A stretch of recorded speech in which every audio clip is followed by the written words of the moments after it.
गुरुजी ने कहा कि बेटा समय आने पर जवाब दूंगा।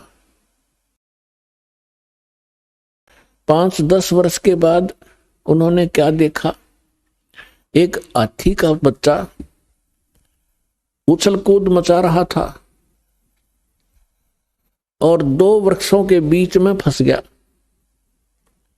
और झटकम पटकम होकर वो निकल तो गया, लेकिन सारी खाल छुल गई। वर्षा का मौसम था, उसके कीड़े पड़ गए और पूरे शरीर में कीड़े फैल गए और वो पड़ा पड़ा चिंगाड़ मार रहा था, चिल्ला रहा था बुरी तरह। वो गुरु शिष्य दोनों जा रहे थे। शिष्य ने पूछा, गुरुदेव इस प्राणी ने ऐसा कौन सा पाप किया है जिसको ऐसे ये कीट खा रहे हैं? तब गुरुदेव ने कहा, बेटा ये हाथी का बच्चा, ये वो मछियारा था जो मछलियां पकड़ रहा था उस दिन और उनको पटक पटक कर मार रहा था, वो तड़फ तड़फ कर मर रही थी। अब ये मछलियां तो कीट बन गई, कीड़े, और ये वो मछियारा, ये हाथी का बच्चा बना हुआ है, ये अपना कर्म भोग रहा है। तो पुण्यात्मा, परमेश्वर स्वयं आकर बताते हैं कि तुमने उस दरगाह का मैल नहीं देखा, उस दरगाह का तुमने वो स्थान नहीं देखा, धर्मराज के तिल तिल का लेखा। तो पुण्यात्माओं, ये सारा कुछ आपको समझा करके अवदास आपको यथार्थ आध्यात्मिक ज्ञान सुनाना चाहता है। अब प्रश्न चला था कि जो ऑथेंटिक सदग्रंथ हम मानते हैं, उन सदग्रंथों में कौन से शास्त्र हैं जिनको आधार मानकर साधना भक्ति की जानी चाहिए। उनमें से सबसे पहला जो ग्रंथ है, सदग्रंथ है, वो है जो श्रीमद् भगवद गीता अध्याय नंबर 4 के श्लोक नंबर 32 में जिसके विषय में कहा है, गीता ज्ञानदाता कहता है कि अर्जुन, धार्मिक अनुष्ठानों यज्ञों की जानकारी सच्चिदानंद घन ब्रह्म ने अपने मुख कमल से बोली हुई उस वाणी में कही गई है। परमेश्वर स्वयं आता है अपने निज स्थान सतलोक से हमें ज्ञान देने के लिए, और वो एक लीला करता है कवियों की तरह, पद्य भाग में लोकोक्तियों के माध्यम से, दोहों के माध्यम से, शब्दावलियों के माध्यम से वो अपनी जानकारी यथार्थ अध्यात्म मार्ग देता है। उसको तत्व ज्ञान कहते हैं, उसको सच्चिदानंद घन ब्रह्म की वाणी कहते हैं, उसको कबीर वाणी कहते हैं। तो सबसे पहला ग्रंथ है कबीर वाणी। वो तो all in respect, all in one, वो तो सब कुछ है उसके अंदर, तो कोई भी शेष नहीं है। लेकिन उस अनमोल ग्रंथ को समझने के लिए कि उसमें जो लिखा है वो सत्य है और उन सदग्रंथों से मेल खाता है जिनको हम आज तक शिरोधार्य मानते रहे, तो कबीर परमेश्वर की कबीर वाणी तो यहाँ बहुत फैली हुई है। और कबीर पंथी जो कबीर साहिब के अनुयायी हैं वो कम नहीं है, लगभग 15-20 करोड़ हैं भारतवर्ष में। लेकिन वो परमात्मा के उस ज्ञान को समझ नहीं पा रहे। जैसे 80-90 करोड़ हिंदू हैं और हिंदू धर्म की जो शुभ पुण्य आत्माएं हैं अपने सदग्रंथ यानी चारों वेदों को, पवित्र श्रीमद् भगवद गीता को, पवित्र चारों वेदों को, पवित्र पुराणों को सत्य मानते हैं और सब उस पर आधारित हैं। और दास ने आपके रूबरू कर दिया कि आज तक हिंदू धर्म के अनुयायियों को अपने इन सदग्रंथों के बारे में कै ख का पता नहीं। ठीक इस यही दशा समझो कबीर पंथियों की। उनको उन अपने ही सदग्रंथ जिसके वो कबीर सागर, कबीर वाणी, कबीर बीजक के ढोल पीटते हैं, उनमें से शब्द सुनाते हैं, कथाएं सुनाते हैं। पूरे कबीर पंथ ने कै ख का पता नहीं परमेश्वर के बारे में, उस वाणी के बारे में। अपने आत्मा आज किसी को बहकाया नहीं जा सकता, कोई न सोचा रामपाल अपनी डींग मारे है, इब डींग चले को नहीं, इब तो सच्चाई चलेगी और रूबरू की जाएगी, तब आपको विश्वास होगा हुई रामपाल।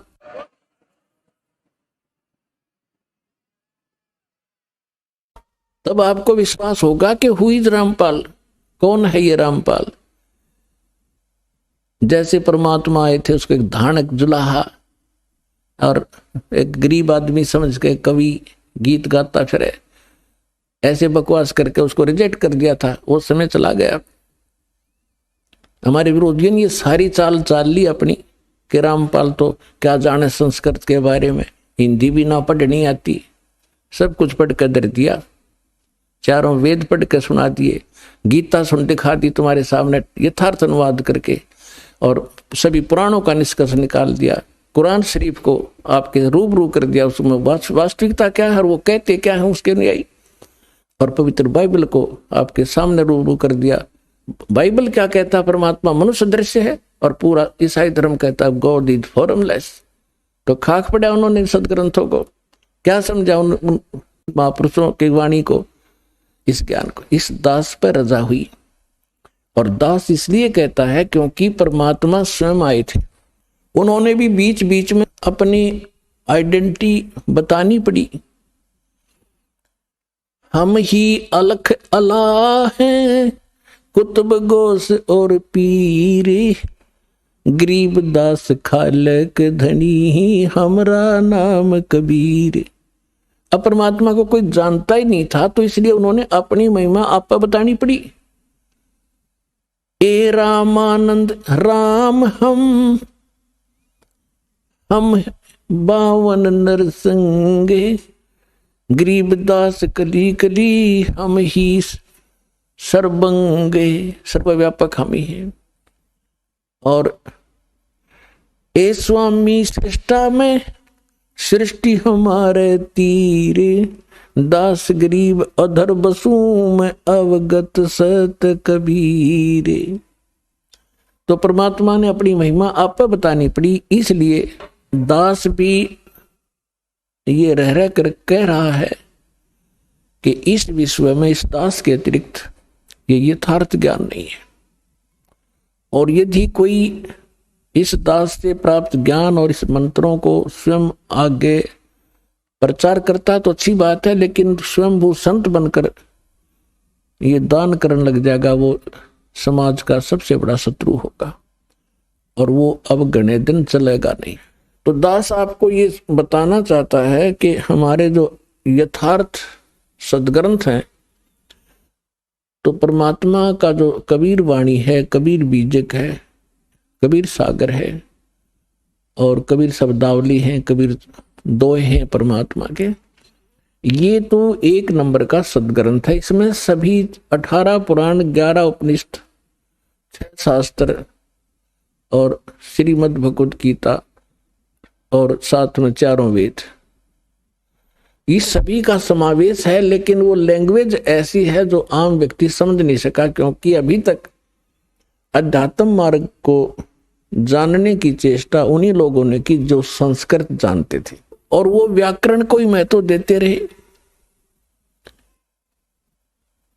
पुण्यात्माओं, परमात्मा ने सारा समाधान कर रखा है। कहते हैं जैसे कुंभ कुमार का ऊपर चित्र अनूप, वस्तुता मद है नहीं, जैसे जल बिन कूप। कि परमात्मा क्या बताना चाहते हैं कि जैसे एक सुंदर घड़ा हो और उसके ऊपर बहुत अच्छी चित्रकारी कर रखी हो, और उसमें जल हो नहीं, उसमें भर रखी हो खड़, और एक सिंपल सा घड़ा हो और उसके अंदर शीतल जल, स्वादिष्ट जल भरा हो, तो परमात्मा ये बताना चाहते हैं हमें कि तुम किसको पसंद करोगे, जिसमें जीवन दाता जल है। चाहे उस घड़े के ऊपर चित्रकारी बेसिक ना हो, सिंपल हो, पर शीतल जल हो और खूब सुंदर बढ़िया पानी भरा हो, तो के चाटे उस चित्रकारी के आले घड़े में जिसमें खड़ भर रखी हो। तो ये संस्कृत और शुद्ध हिंदी बोलने वाले इस जनता को अपने पीछे इसी आधार से लगाए हुए थे कि कबीर क्या जाने ज्ञान को, इसने बोलना भी नहीं आता, इसकी भाषा उठपटांग है। तो आज तक हम वो खड़ खाते रहे उस शुद्ध चित्रकारी गढ़े वाली उन शुद्ध बोलनिया की। अब हमने पता चला कि इसमें अमृत भरा पड़ा है, जो हमारा जीवन दाता जल भरा पड़ा है इसे सिंपल से गढ़े में। और आज हम सब तृप्त हो रहे हैं, और जो खड़ खा रहे वो आज तक रो रहे हैं। तो पुण्यात्माओं, अब प्रथम नंबर तो ये परमात्मा का ये तो अनमोल ज्ञान है, इसमें तो ऑल इन वन का करें वो है। अब हम चारों वेदों पर आधारित हैं, हिंदू धर्म के, विशेषकर हिंदू धर्म के अनुयायी, और श्रीमद् भगवत गीता पर आधारित हैं कि ये ऑथेंटिक शास्त्र है, और 18 पुराणों पर। अब दास ये बताएगा कि सदग्रंथ कौन कौन से और किस सत्र के हैं, उपनिषद क्या है, पुराण क्या है, वेद क्या और गीता क्या है। अब जैसे सृष्टि रचना के अंदर आपको बहुत बार सुनाया है, अब भी थोड़ा सा हिंट देंगे। जिस समय हम अपनी गलती के कारण इस काल के साथ आगे, और जब हम वहां से चले, परमात्मा ने एक संकेत किया था कि बच्चों तुम जा रहे हो, लेकिन मैं तुम्हें एक सार नाम बताता हूं, मूल मंत्र बताता हूं। इस मूल मंत्र को तुम याद रखना, फिर मैं तुम्हें शीघ्र वहां से छुड़वा लाऊंगा। यदि तुम दुखी हो तो इस मूल मंत्र को, मूल नाम को, मूल ज्ञान को और इस सार नाम को याद रखना। अब हमने कहा जी ठीक है। तब तो हमारा चा चढ़ रहा था ये आने का, बहुत जबरदस्त उमंग उठ रही थी। अब यहां तक इसने ऐसे पत्थर डाल दिया हमारी बुद्धि पर, हमें ये नहीं पता, 2-3 वर्ष के बाद ही भूल लेते हैं पिछला हमने क्या किया था। तो उसको याद दिलाने के लिए स्वयं परमेश्वर आए। उस परमेश्वर ने दया बख्शी हमारे ऊपर। कबीर परमात्मा जी ने इस ज्योत निरंजन सरपुरुष, जो यहाँ का 21 ब्रह्मांड का स्वामी है, इसके अंतःकरण में अपना ज्ञान फीड कर दिया, फैक्स कर दिया। जैसे एक मोबाइल से दूसरे मोबाइल में एक फिल्म की फिल्म फैक्स हो जाती है, दूसरे डाउनलोड हो जाती है, ऐसे डाउनलोड कर दिया और उसमें समय भर दिया। इतने समय के बाद ये अपने आप ऑटोमेटिकली इसके शरीर से बाहर आ जाएंगे। तो समय आने पर इस ज्योत निरंजन के श्वासों के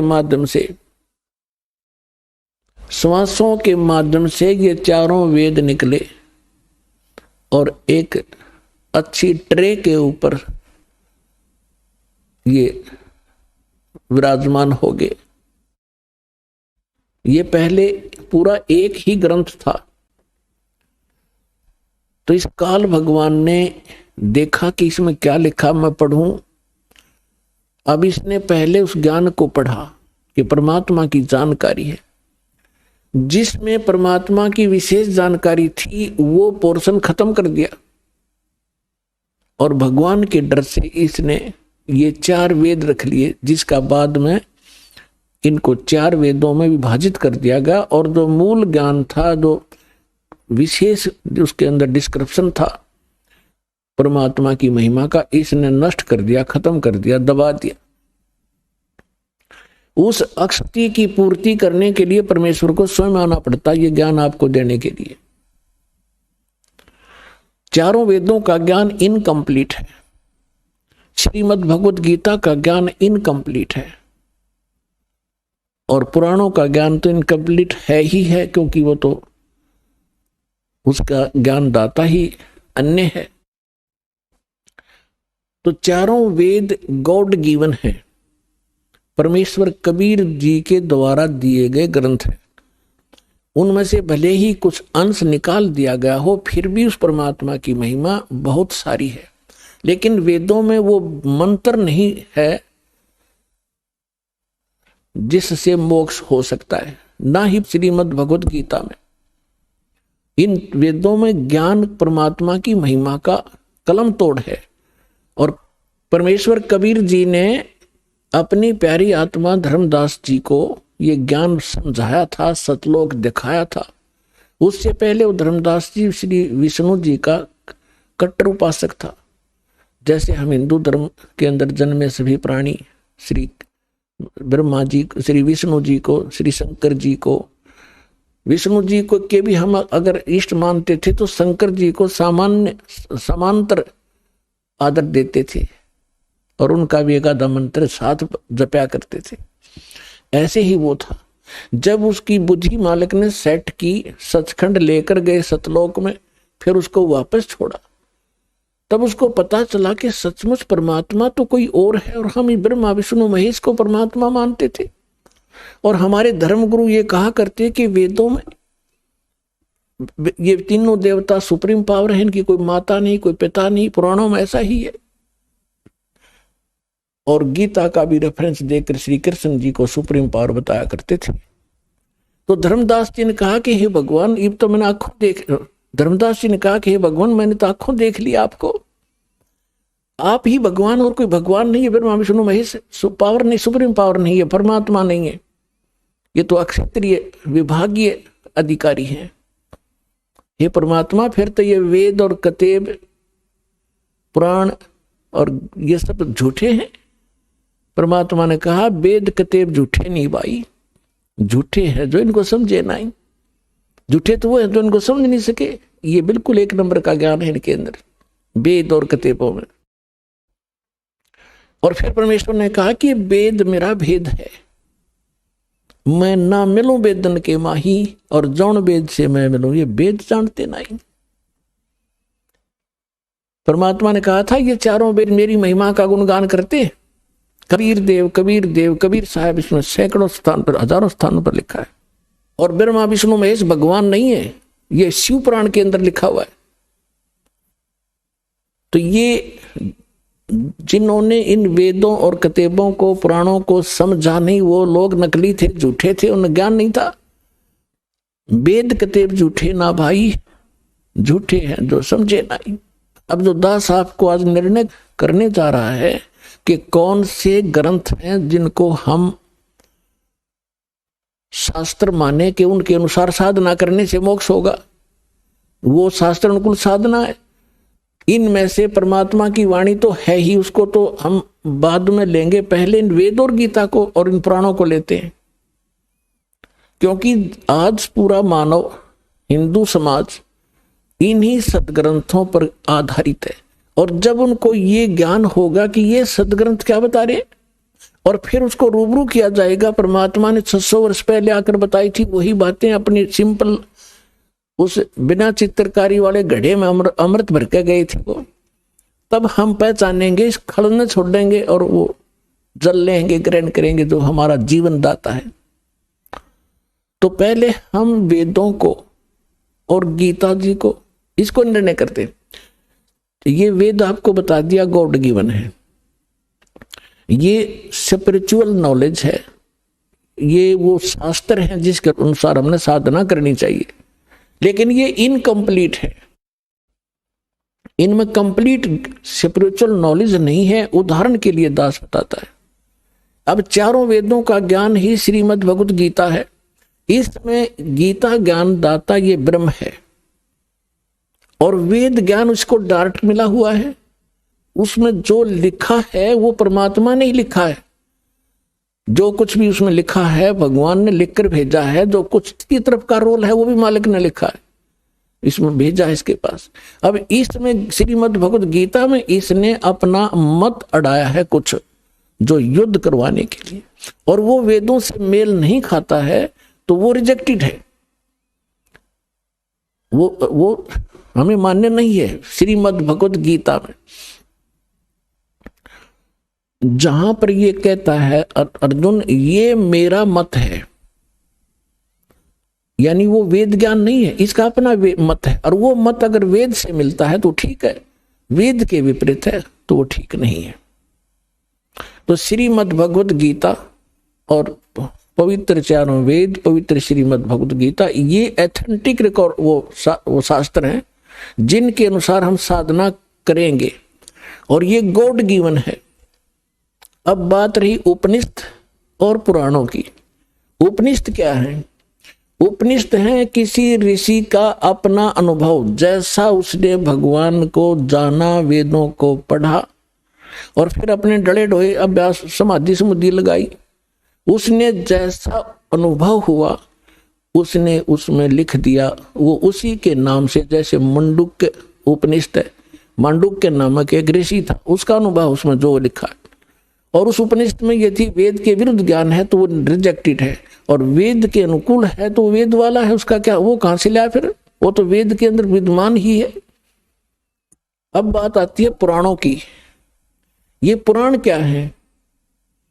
ये पुराण है श्री ब्रह्मा जी का अनुभव। इस काल भगवान ने सबसे पहले ये चारों वेद जो काट छांट करके इसने रखे थे, ऋग्वेद, यजुर्वेद, सामवेद और अथर्ववेद, ये चारों के चारों वेद इस ब्रह्मा जी को दिए। ब्रह्मा जी की बुद्धि इस काल के हाथ में है। ब्रह्मा जी कौन है? ये इस काल का पुत्र है, ज्येष्ठ पुत्र, बड़ा पुत्र। और सेकंड नंबर के विष्णु जी और थर्ड नंबर के शिव जी, ये काल के पुत्र हैं। दुर्गा और काल के संयोग से उत्पन्न हुए हैं। दुर्गा इनकी माता है, काल ब्रह्म इनका पिता है। तो इस काल भगवान ने अपने बड़े पुत्र ब्रह्मा को ये सौंपे कि आप गुप्त रूप से, सागर मंथन हुआ उसमें छोड़ दिए, ये उठा ले।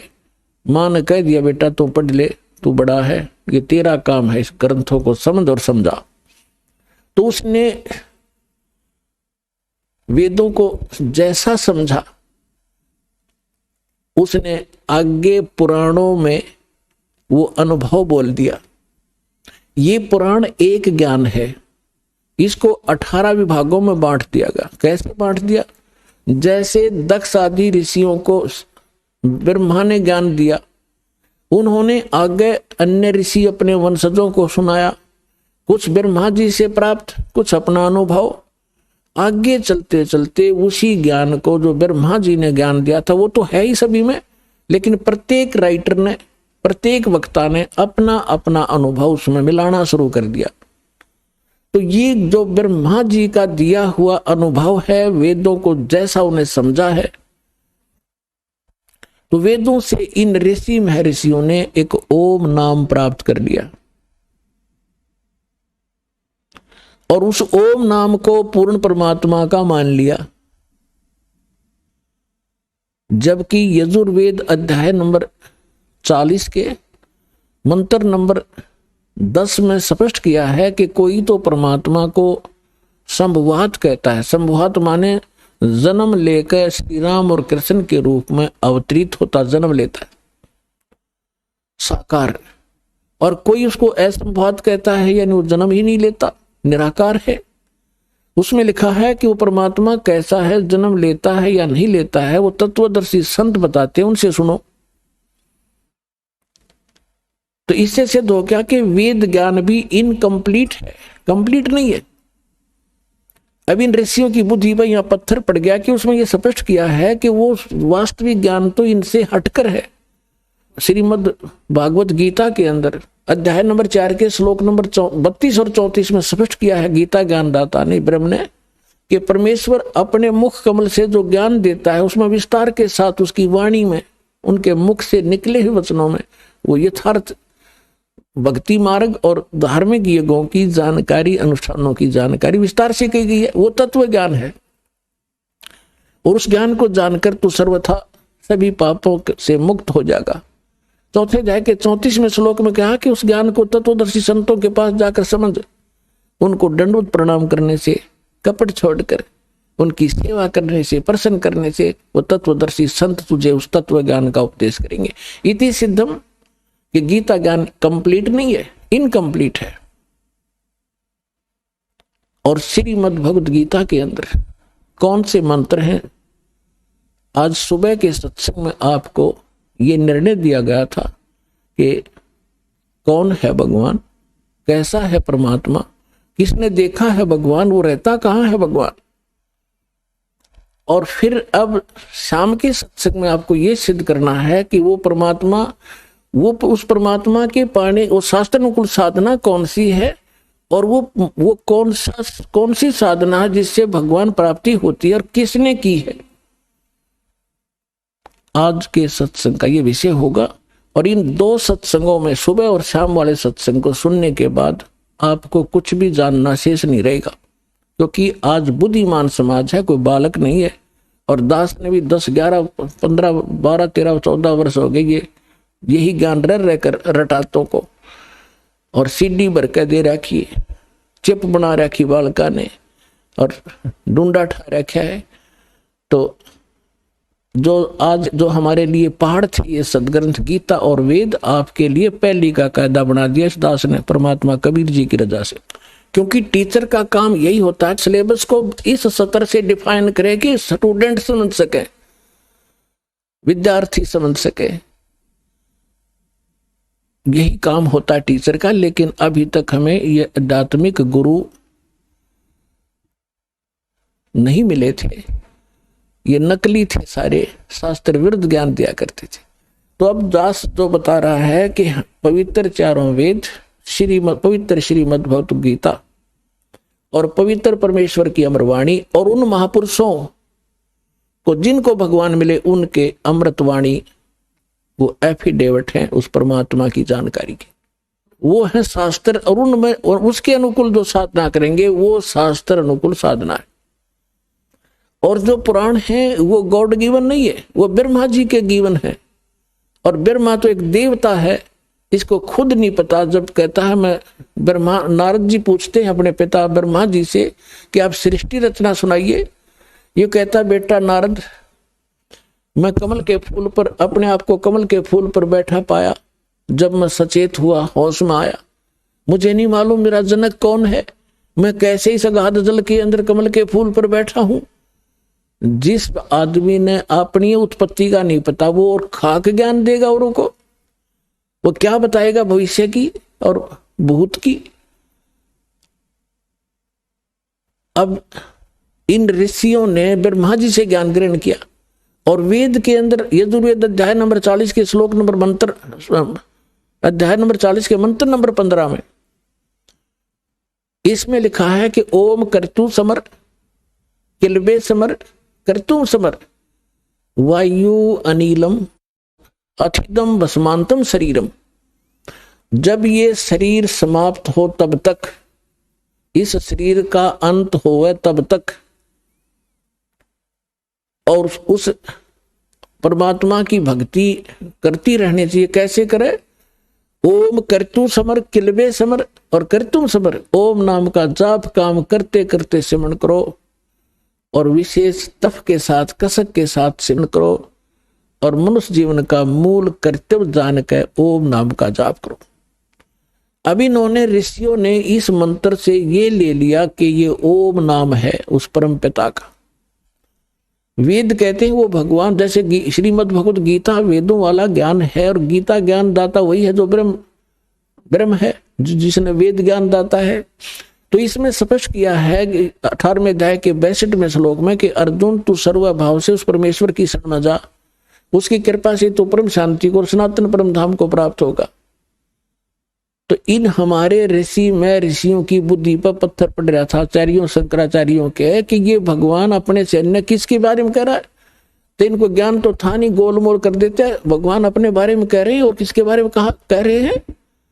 सुबह के सत्संग में आपको डिफाइन किया था कि 3 पुरुष हैं, और श्रीमद् भगवत गीता अध्याय नंबर 15 के श्लोक नंबर 1 से लेकर 4 में और 16 और 17 में स्पष्ट किया है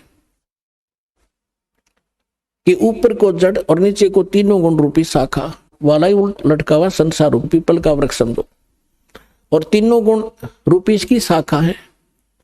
और जो संत इस सभी विभागों को जानता वृक्ष के, वो तत्वदर्शी संत है। और फिर 15वें अध्याय के 4थे श्लोक में कहा कि जब तत्वदर्शी संत मिल जा, उसके बाद इस अज्ञान रूपी अंधकार को, उलझी हुई गुत्थी को तत्व ज्ञान रूपी शस्त्र से काट के, यानी समझ के, उसके पश्चात परमेश्वर के उस परम पद की खोज करनी चाहिए, जहां जाने के बाद साधक फिर लौटकर कभी संसार में नहीं आता। और गीता ज्ञान दाता चौथे अध्याय के 5 और 9 श्लोक में गीता में, दूसरे अध्याय के 12 श्लोक में, 10वें अध्याय के दूसरे श्लोक में कहता है कि अर्जुन तेरे और मेरे बहुत जन्म हो चुके, तू नहीं जानता मैं जानता हूं, हम पहले भी जन्मे थे, आगे भी जन्म होगा।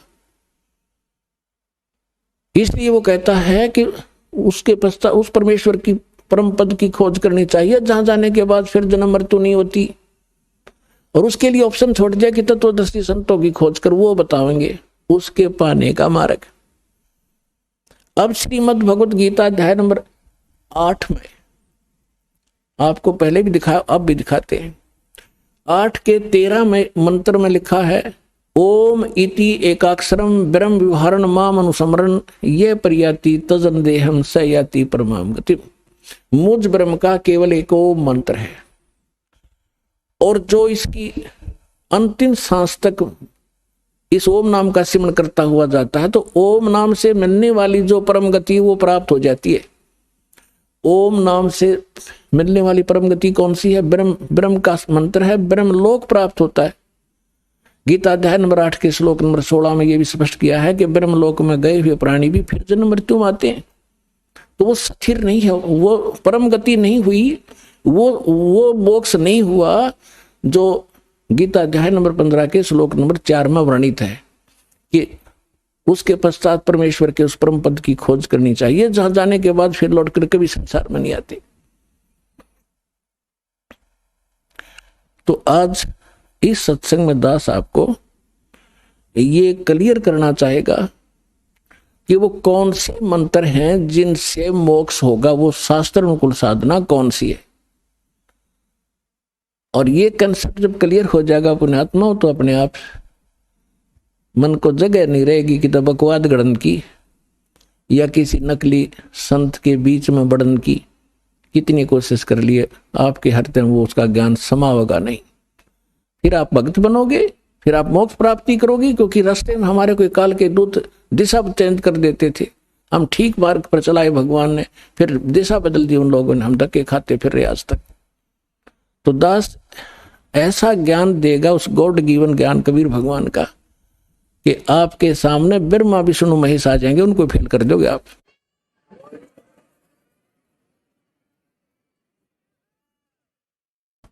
तो सबसे पहले आपको दिखाते हैं कि हमारे पवित्र सदग्रंथ जिनको हम शिरोधार्य मानते थे वो कौन सा मंत्र बताते थे, और हमारे नकली धर्मगुरु हमें कौन से मंत्र रटवाते थे।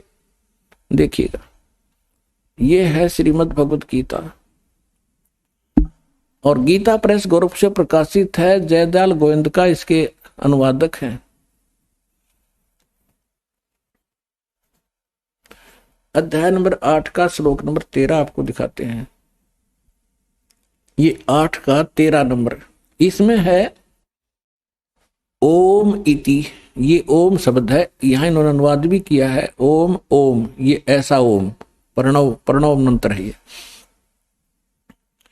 ओम इति एकाक्षरम ब्रह्म व्यवहारन माम अनुसमरण ये परियाति तजनदेहम स याति परमाम गतिम।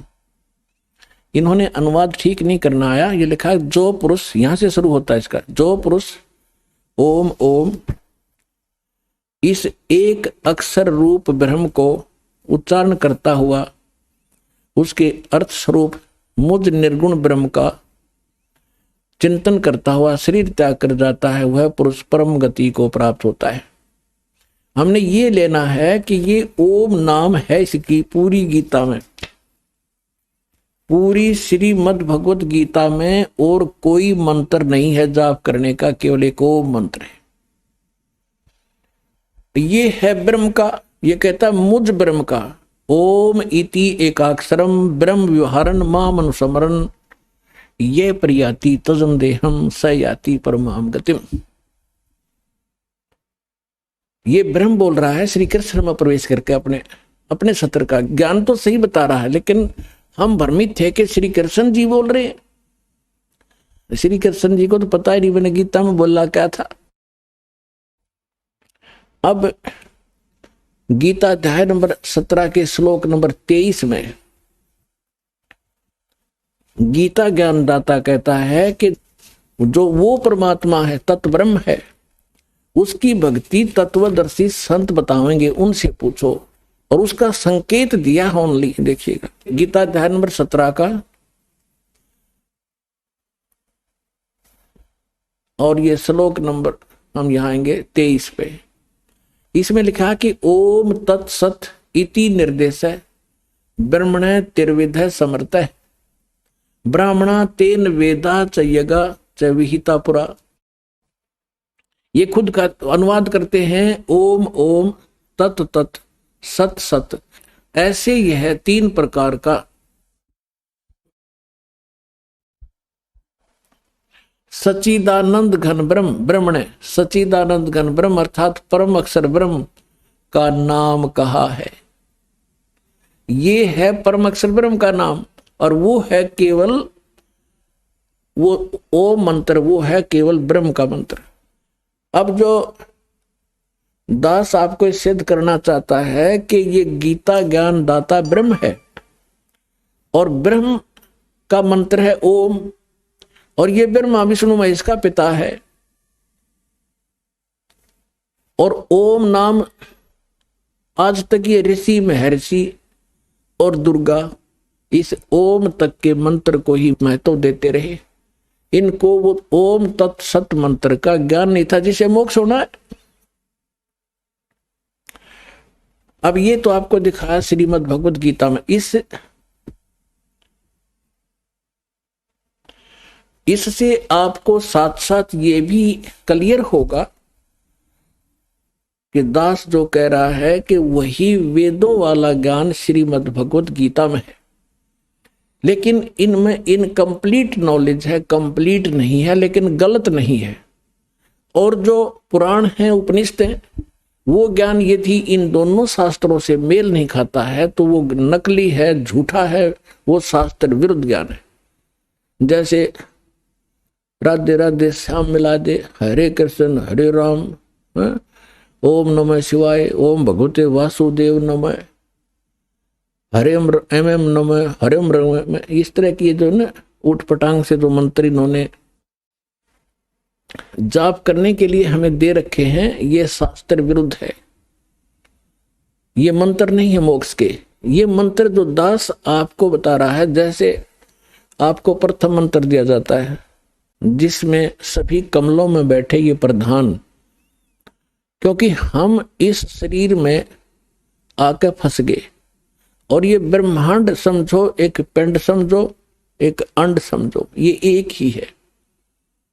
और हम इसे जब निकलेंगे, जब हम यहाँ से यहाँ के प्रधानों से जो हम सुविधाएं प्राप्त कर रहे हैं, और हम ऋणी हो गए हैं, कर्जवान हो गए हैं, लोन हमारे पर गढ़ा हो गया कर्ज, तो हम इनसे बरी हो जाएंगे, तब हम चलेंगे। तो वो मंत्र भी उस सूक्ष्म वेद के अंदर, तत्व ज्ञान के अंदर वो मंत्र कंप्लीट लिखा हुआ है जो दास आपको देता है। उसके बाद फिर मंत्र है वो सतनाम। ये सतनाम मंत्र भी परमात्मा की वाणी में उस सूक्ष्म वेद में लिखा है, और जिन महापुरुषों ने परमात्मा पाया उन्होंने यही नाम जाप करा, लेकिन सार नाम की छींट भगवान ने लागण नहीं दी। और सार नाम दास भी आपको सार्वजनिक टीवी पर नहीं करेगा, और सतनाम तक आपको संकेत जरूर दूंगा ताकि आपको दृढ़ता आवे कि सचमुच ये है वो सतनाम जो आज तक ढोल पीटा करते, सतनाम सतनाम कराया करते, पर इनको सतनाम का कख भी नहीं पता था। सतनाम है क्या चीज, जो ठेका ले रहे थे सतनाम का, खास कर ये राधा स्वामी पंथ वाले, इनको खुद नहीं मालूम सतनाम सतलोक है, सचखंड है, के सांग है। तो पुण्यात्मा धीरे धीरे आपको पूरा कोर्स कराया जाएगा। नए बच्चे आते हैं, ये सामूहिक शिक्षा स्थल है, इसमें प्रथम कक्षा के बालक भी आते हैं, इसमें दूसरी कक्षा के भी हैं, इसमें 10वीं वाले भी हैं, इसमें PhD वाले भी हैं, और MA B.Ed वाले, BSc वाले भी हैं। तो उन सबके स्तर का थोड़ा थोड़ा ज्ञान इसमें सामूहिक बताया जाता है। तो जिसके जो सतर का होगा उसको उतना ही ग्रहण हो जाएगा। अब आपको दिखाते हैं यजुर्वेद अध्याय नंबर 40 के मंत्र नंबर 15 को। इसमें भी यही कहा है, देखिएगा। और इसके अनुवादक हैं महर्षि दयानंद। प्रकाशक हैं सार्वदेशिक आर्य प्रतिनिधि सभा 2/5 मैरिजदान भवन रामलीला मैदान नई दिल्ली से, और ये यहां से छपा है।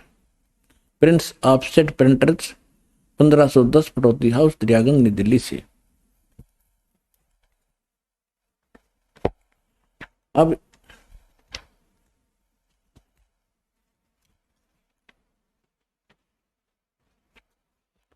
ये देखिएगा, यजुर्वेद भाषा भाष्यम 44वां अध्याय 40वां अध्याय, और यहां ये 15वां मंत्र है। इसमें क्या लिखा है कि वायु अनिलम अमृतम अथिदम भस्मांतम शरीरम ओम करतो समर किलबे समर करतुम समर।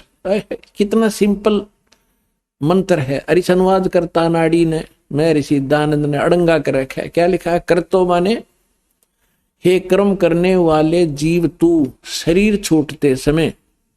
अब ये ओम मंत्र है ना, ओम, इसको क्योंकि इनका अनुवाद कर रहा है ये करतो, ये ओम ब्रैकेट में ले लिया। अब इसने आगे ये नहीं लिखा कि ओम नाम को स्मरण कर, क्योंकि ये खुद अज्ञानी था, अनुवाद भी अड़ंगा कर दिया। यहां लिखना था ओम ओम, जैसे श्रीमद् भगवत गीता के अनुवादकर्ताओं ने ओम को प्रणव लिखा है, ऐसे लिखना था यो, इस ओम का जाप कर। और इसने क्या कर दिया देखिए, बालक भी समझ ले इसको। इसने लिखा कि कर्तो माने हे कर्म करने वाले जीव तू शरीर छूटते समय ओम, इस नाम वाच्य ईश्वर को स्मरण कर, ना कि ओम को स्मरण नहीं कर। है ना अज्ञान इसका। यहां लिखना था इस ओम को स्मरण कर। किलबे माने अपने सामर्थ्य के लिए परमात्मा और अपने रूप का स्मरण कर। कर्तव्य माने अपने किए स्मरण, अपने किए का स्मरण कर। इसका संस्कार वायु धनंजय, वायु अनिलम कारण रूप वायु को, कारण रूप वायु अविनाशी कारण को धारण करता। इसके अनंतर यह शरीर नष्ट होने वाला सुखादि का आश्रय शरीर अंत में भस्म होने वाला है सतजान। ये कोई है सिर पैर इसका? है कोई अनुवाद इसका? इसका शर्म दर्द हो जाए अनुवाद ना पढ़ के आदमी। क्या निष्कर्ष दिया इसने? इसका सीधा सा अर्थ है वायु अनिलम भस्मातम शरीरम, अथिदम भस्मांतम शरीरम, और ओम करतो समर। करतो माने काम करते करते ओम का सिमरण कर, और किलबे माने कलबलाहट के साथ, विशेष कसक के साथ, विशेष तड़फ के साथ भगवान का सिमरण कर इस नाम का। और कर्तुम माने अपना मूल उद्देश्य जानकर मनुष्य जीवन का काम ही भक्ति करना है। इस उद्देश्य को से परिचित होकर ओम नाम का जाप कर। और जब शरीर छोड़कर जाएगा, तेरा जो प्राण है, वायु माने प्राण जीव, तेरा जो जीव है, जब तू शरीर छूटेगा तेरा, उस समय इस ओम नाम के जाप से जितना अमृतो, जो परम गति तेरी होनी है, इस तक होएगी। और यही श्रीमद् भगवत गीता अध्याय नंबर 8 के श्लोक नंबर 13 में गीता ज्ञानदाता कहता ओम इति एकाक्षरम ब्रह्म विवरण माम अनुसमरण ये प्रयाति तजन देहम सयाति परमाम गति। मुझ ब्रह्म का केवल एक मंत्र है। अब इन दोनों सदग्रंथों से मिलकर इसका निष्कर्ष सही निकलेगा। और तीसरा परमात्मा वाला ज्ञान तो सारा अंधेरा हटावेगा, उसको हम बाद में छेड़ेंगे। तो पहले आप जिन सदग्रंथों पर आधारित हैं इन्हीं में प्रमाणित किया जाए, ताकि आपकी बुद्धि आगे कैच करने योग्य हो कि आगे भी जो बोलेगा दास सारी सच्ची होंगी। अब इन दोनों सदग्रंथों से, पवित्र वेद और पवित्र गीता से ये सिद्ध हो गया कि दोनों एक ही जैसा ज्ञान रखते हैं। आइए अब हम उन श्रद्धालुओं के अनुभव जानते हैं जो जगत गुरु तत्वदर्शी संत रामपाल जी महाराज जी से दीक्षा प्राप्त कर चुके हैं तथा उनके द्वारा बताए गए भक्ति मार्ग पर चल रहे हैं। नमस्कार जी। नमस्कार सर। क्या नाम है आपका? जी मेरा नाम सुनीता शर्मा है। कहाँ से आए हैं आप सुनीता जी? जी मैं आगर मालवा मध्य प्रदेश के पास एक छोटा गांव है घुराशिया, वहां से आई हूँ। आप क्या काम करते हैं?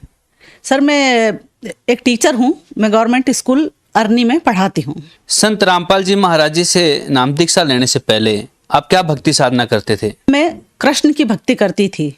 और कृष्ण की भक्ति मैं इस प्रकार से नहीं करती थी जिस प्रकार से जनरली लोग पूजा करते हैं, दीपक लगाते हैं, अगरबत्ती लगाते हैं। सच कहूँ तो मैं कृष्ण से प्रेम करती थी जैसे मीरा की तरह, और दिन रात मैं कृष्ण को सोचा करती थी, क्योंकि मैंने अपने एक गुरुजी से सुना था कि यदि हम किसी भी चीज़ को दिन रात सोचते हैं तो यदि वो चीज़ अंत समय तक भी हमारे मन में होती है तो मृत्यु के बाद हम उसी स्थान पे पहुंच जाते हैं। इसलिए मैं दिन रात कृष्ण को सोचा करती थी, कृष्ण को चाहती रहती थी। आप संत रामपाल जी महाराज के शरण में कैसे आए? जब एंड्रॉयड फ़ोन आए और उसमें व्हाट्सएप के ग्रुप बने तो परमात्मा की एक बहुत प्यारी हंस आत्मा श्री अंतिम खंदार जी मेरे संपर्क में आए। उन्होंने मुझे अपने व्हाट्सएप ग्रुप में जोड़ा और उस ग्रुप में मैंने देखा कि लोग सभी तरह की पोस्ट करते थे, तो मैंने सोचा क्यों ना मैं अपनी कृष्ण भक्ति की कविताएं इसमें डालना शुरू कर दूं। तो मैं प्रतिदिन अपनी एक वंदना जो लिखती थी वो मैं अपने व्हाट्सएप ग्रुप पे कृष्ण भगवान की फ़ोटो के साथ में डाल देती थी। तो अंतिम सर उस चीज़ को बहुत उन्होंने एब्जॉर्व किया। उन्हें लगा कि इनके अंदर भक्ति की भावना बहुत है किंतु इनका मार्ग सही नहीं है। तो उन्होंने मुझे समझाने की कोशिश की व्हाट्सएप के माध्यम से कि मैम आप जो भक्ति कर रहे हो ये सही नहीं है, इससे आपका मोक्ष नहीं हो पाएगा। तो शुरू में तो चूंकि उनकी आयु कम है तो मुझे लगा कि ये इतनी मतलब इनकी एज कम है, और फिर मैं चूंकि मुझे नहीं कहना चाहिए लेकिन मैं ब्राह्मण समाज से बिलोंग करती हूँ, तो मैंने काफ़ी धर्म ग्रंथ बचपन से ही पढ़ रखे थे और मोक्ष पाने की मेरी दृढ़ इच्छा बचपन से ही समझ लीजिए की थी। तो मैंने उनसे कहा, मैंने कहा सर आप ऐसा कैसे कह सकते हैं कि मेरी साधना गलत है या कृष्ण भक्ति करने से मोक्ष प्राप्त नहीं होगा। तो उन्होंने मुझे समझाने की कोशिश की कि देखिए गीता में भी कुछ गलतियां हैं। अब जैसे ही उन्होंने मुझे कहा कि गीता में गलतियां हैं तो सर मैं थोड़ा सा भड़क गई। मैंने कहा कि सर अगर मैं गलत हूँ, गीता गलत है, मेरी भक्ति साधना गलत है तो इट्स ओके। फिर उन्होंने मुझे एक बार कहा कि आप एक काम कीजिए कि ज्ञान गंगा पढ़िए, और अगर ज्ञान गंगा पढ़ने के बाद भी आप मेरी बात पे यकीन नहीं कर पाए तो फिर आप अपनी भक्ति कीजिएगा, मैं आपको डिस्टर्ब नहीं करूँगा। तो मुझे पुस्तकें पढ़ने का बहुत शौक, बचपन से ही मैंने हजारों किताबें पढ़ी है। तो मैंने कहा कि ठीक है सर मैं किताब पढ़ लूँगी, आप मुझे दे दीजिए। तो उन्होंने मुझे ज्ञान गंगा पुस्तक दी। अब जैसे ही मैंने उस पुस्तक को पढ़ना स्टार्ट किया भगत जी, उस समय रात की 9 बजी थी, मैं अपने सारे काम से जल्दी ख़त्म करके उस पुस्तक को पढ़ने का इतना उत्सुकता थी मेरे भीतर कि मैंने रात को 9 बजे अपना सारा काम समाप्त कर दिया और उसके बाद मैंने उस पुस्तक को पढ़ना शुरू किया। और आप यकीन नहीं मानेंगे कि जब मैंने फर्स्ट पेज से लास्ट पेज नहीं आ गया तब तक उस पुस्तक को छोड़ा नहीं, लगातार मैं उस पुस्तक को पढ़ती चली गई। और जैसे ही वो पुस्तक समाप्त हुई तो मुझे ऐसा लगा कि जैसे किसी ने मेरे को भीतर से पूरी तरह से झिंझोड़ के रख दिया हो, क्योंकि वो जो सवाल जो अनेक धर्म ग्रंथ पढ़ते हुए मैंने भागवत पढ़ी, मैंने गीता पढ़ी, मुझे मेरे पिता ने 12 वर्ष की उम्र में गीता हाथ में दी थी और कहा था बेटा सच इसमें से ही निकलेगा, जब तक सच ना निकल जाए इसको पढ़ते चले जाना। तो मैं गीता भी बहुत पढ़ी थी। तो जब उन सारे गीता के वेद पुराणों के रहस्य उस पुस्तक में से खुले, क्योंकि जब मैं बुक पढ़ती थी तो मेरे अंदर बहुत सारे प्रश्न खड़े होते थे उन पुस्तकों को लेके। तो गीता ज्ञानदाता ने 2 श्लोकों में इस बात को कहा है कि मेरे द्वारा दी गई गति भी अनुत्तम है। तो मैं ये सोचती थी कि अनुत्तम का अर्थ अति उत्तम कैसे हो सकता है? उत्तम यानी गुड होता है और अनुत्तम यानी बैड होता है। जैसे उत्तीर्ण यानी पास होता है, अनुत्तीर्ण यानी फेल होता है। तो ये बात मेरे अंदर हमेशा खटकती थी। दूसरी बात, जब भी मैं गीता पढ़ती थी मैं उसकी गहराई को समझ नहीं पाती थी, किंतु मैं ये सोचती थी कि चूंकि पूरा संसार, पूरा विश्व इस किताब को सबसे उत्तम मानता है तो हो सकता है इसमें कुछ ऐसा रहस्य हो जो मेरी बुद्धि से परे हो। किंतु जब संत रामपाल जी महाराज की शरण में आई और जब उन्होंने उनके द्वारा बताए गए ज्ञान के आधार पर गीता पढ़ी तो भगत जी मुझे आज गीता इतनी सरल लगती है जैसे मैं पहली दूसरी क्लास की टेक्स्ट बुक पढ़ रही हूँ। संत रामपाल जी महाराज जी से जो भी श्रद्धालु नाम दीक्षा लेते हैं उन्हें कोई ना कोई आध्यात्मिक, आर्थिक, शारीरिक या मानसिक लाभ अवश्य होते हैं। तो संत रामपाल जी महाराज जी से नाम दीक्षा लेने के बाद आपके क्या अनुभव रहे हैं? सबसे बड़ा लाभ यह हुआ सर कि मेरी जान बची। आप सोचेंगे कि जान कैसे बची? सर जब मैं संत रामपाल जी महाराज के शरण में नहीं आई थी तब मैं एक भविष्य वक्ता श्री वरुण बैनर्जी के यहाँ जाया करती थी और वो हस्तरेखा विशेषज्ञ हैं, गोल्ड मेडलिस्ट हैं। उनकी बताई हुई अक्षर अक्षर बात मेरे लिए सत्य साबित होती थी। तो मैं बहुत श्रद्धा से वहाँ जाया करती थी। जब भी मेरे कोई परेशानी, कोई प्रॉब्लम आती तो मैं उनका मार्गदर्शन लेने जाती थी। उन्होंने मुझे जितनी भी बातें आज तक बताई वो सब सच निकली। एक बार जब मैं गई तो उन्होंने हाथ देख के मुझे बताया कि आपका भयंकर एक्सीडेंट होने वाला है। तो सर मैं बहुत डर गई, क्योंकि मुझे तो एक खरोच से भी डर लगता है, पता नहीं क्यों। तो मैंने सोचा कि भगवान, ये तो उन्होंने कहा कि आप सावधानी रखना। तो मैंने 1 साल बहुत मुश्किल से निकाला, बहुत सावधान रह के। उस दौरान मेरा एक्सीडेंट नहीं हुआ और मेरे पतिदेव का एक्सीडेंट हुआ। उस एक्सीडेंट में उनके घुटने की हड्डी टूट गई थी। हस्तरेखा विशेषज्ञ के पास गई और मैंने उन्हें बताया कि आपने एक्सीडेंट मेरा बताया था, तो मेरे हस्बैंड का क्यों हुआ? तो उन्होंने कहा कि अगर पति पत्नी में बहुत ज़्यादा स्नेह हो तो ऐसा हो जाता है कि दुर्घटना ट्रांसफ़र हो सकती है, जो सहन कर सकता है। कभी कभी भगवान ऐसी दया करता है कि वो उधर चली जाए। फिर उन्होंने मेरा हाथ देखा, फिर उन्होंने कहा कि नहीं, आपका दुर्घटना योग आगे बढ़ा है, ख़त्म नहीं हुआ है, आपका एक्सीडेंट तो फिर भी होगा। तो मैं और ज़्यादा डर गई। मैंने कहा भगवान, इतने दिन मैंने इतनी टेंशन में निकाले हैं और इसके बाद भी वही है परिस्थिति।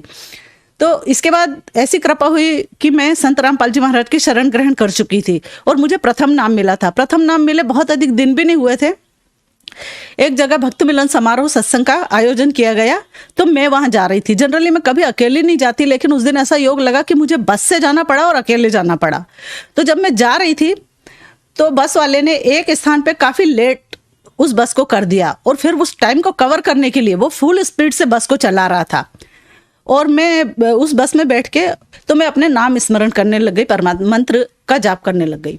कुछ दूर आगे जाके वो बस बुरी तरह से एक ट्रक से टकरा गई, जिस ट्रक के अंदर लोहे के ये सरिये भरे हुए थे। तो भगत जी, मैं अपनी आंख बंद करके अपना नाम स्मरण कर रही थी, तो मुझे पता नहीं चला, मतलब जैसे एक्सीडेंट हुआ तो सामने की सीट से मेरा सिर बुरी तरह से टकराया।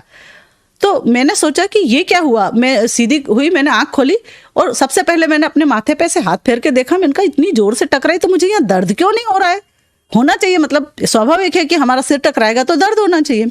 तो मुझे जरा भी दर्द का एहसास नहीं हुआ। तो मैं आश्चर्यचकित रही। मैंने 2-3 बार ऐसे करके देखा तो ना कोई निशान था चोट का। और मैं ऐसे करके जब देख रही थी तो मेरे हाथ के ऊपर कुछ गरम गरम महसूस हुआ मुझे। तो मैंने देखा क्या, तो वहां पे बहुत सारा खून दिखाई दिया। तो मैंने कहा मेरे लगी तो सिर में खून यहाँ से कैसे आया? और मैंने सिर उठा के देखा तो एक व्यक्ति के सिर से खून की धार लगी हुई थी, वो मेरे हाथ पे आके गिरा। तो मैं आश्चर्यचकित रह गई। मैंने कहा अरे ये क्या, बस ऐसा एक्सीडेंट हुआ है कि खून आ गया लोगों को?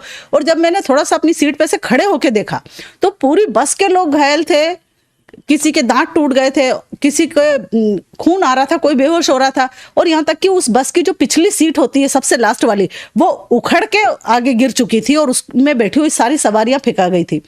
तो मेरे होश उड़ गए ये सब देख के, क्योंकि मैं थोड़ा सा, मेरा हृदय इन चीज़ों को देख नहीं पाता है। फिर धीरे धीरे मैं प्रकृतिस्थ हुई तो मैं उतरी बस में से। फिर कुछ लोग जिन्हें कम चोटें लगी थी या कुछ लोग ऐसे भी थे जो मेरे जैसे सुरक्षित थे, मैंने उनसे कहा, मैंने कहा आप एम्बुलेंस को फ़ोन कीजिए, पुलिस को फ़ोन कीजिए और जितनी जल्दी हो सके पानी की व्यवस्था, क्योंकि खेतों के बीच में बस का एक्सीडेंट हुआ था, दोनों तरफ खेत थे। तो मैंने कहा खेत हैं तो निश्चित ही पानी की व्यवस्था होगी, तो आप लोग पानी की व्यवस्था कीजिए। और उसके बाद मैंने जिस जगह पे मुझे जाना था वहाँ पे मैंने फ़ोन लगाया उन लोगों को और मैंने बताया कि यहाँ पे बस का एक्सीडेंट हो गया है, तो आप आइए और मुझे यहाँ से ले जाइए। तो उन लोगों ने सुना, वो घबरा गए कि कहीं आपको तो चोट नहीं आई। मैंने कहा नहीं, मैं पूरी तरह से सुरक्षित हूँ, आप बस आके मुझे ले जाइए। तो वहाँ से 2 भगत आए मोटरसाइकिल लेके और उन्होंने मुझे खूब अच्छी तरह से देखा कि कहीं आपको तो तकलीफ नहीं हुई। मैंने कहा नहीं, मेरे को तो परमात्मा की दया से कुछ भी नहीं हुआ। भगत जी, मैं जैसे ही सत्संग स्थल पर गई सबसे पहले मैंने दंडवत प्रणाम किया परमात्मा का और कोटि कोटि धन्यवाद किया उनका कि मालिक, अगर मैं आज आपकी शरण में नहीं होती तो मेरी जान बचना भी बहुत मुश्किल थी। इस तरह से सर, संत रामपाल जी महाराज की कृपा से मुझे तो जीवन दान मिला है, इसलिए मैं उन्हें पूर्णतः सत्य संत मानती हूँ। आपने संत रामपाल जी महाराज जी से नाम दीक्षा कब ली?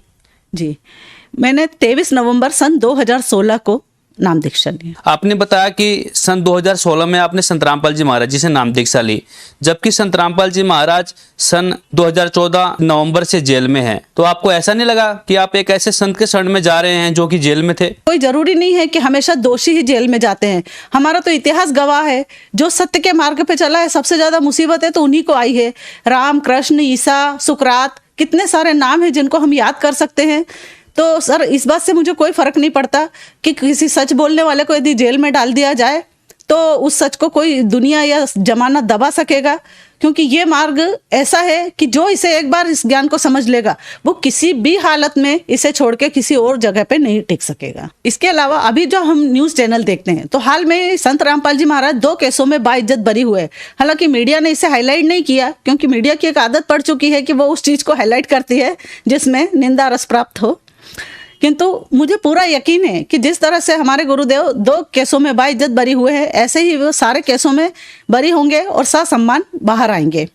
और सरकार से भी मेरा ये अनुरोध है, करबद्ध विनती है कि जल्दी से जल्दी हमारे गुरुदेव के केसों की जांच करके उन्हें बाइज्जत बरी किया जाए, क्योंकि सभी जानते हैं, तो सरकार भी जानती है कि संत रामपाल जी महाराज निर्दोष और निरपराधी है।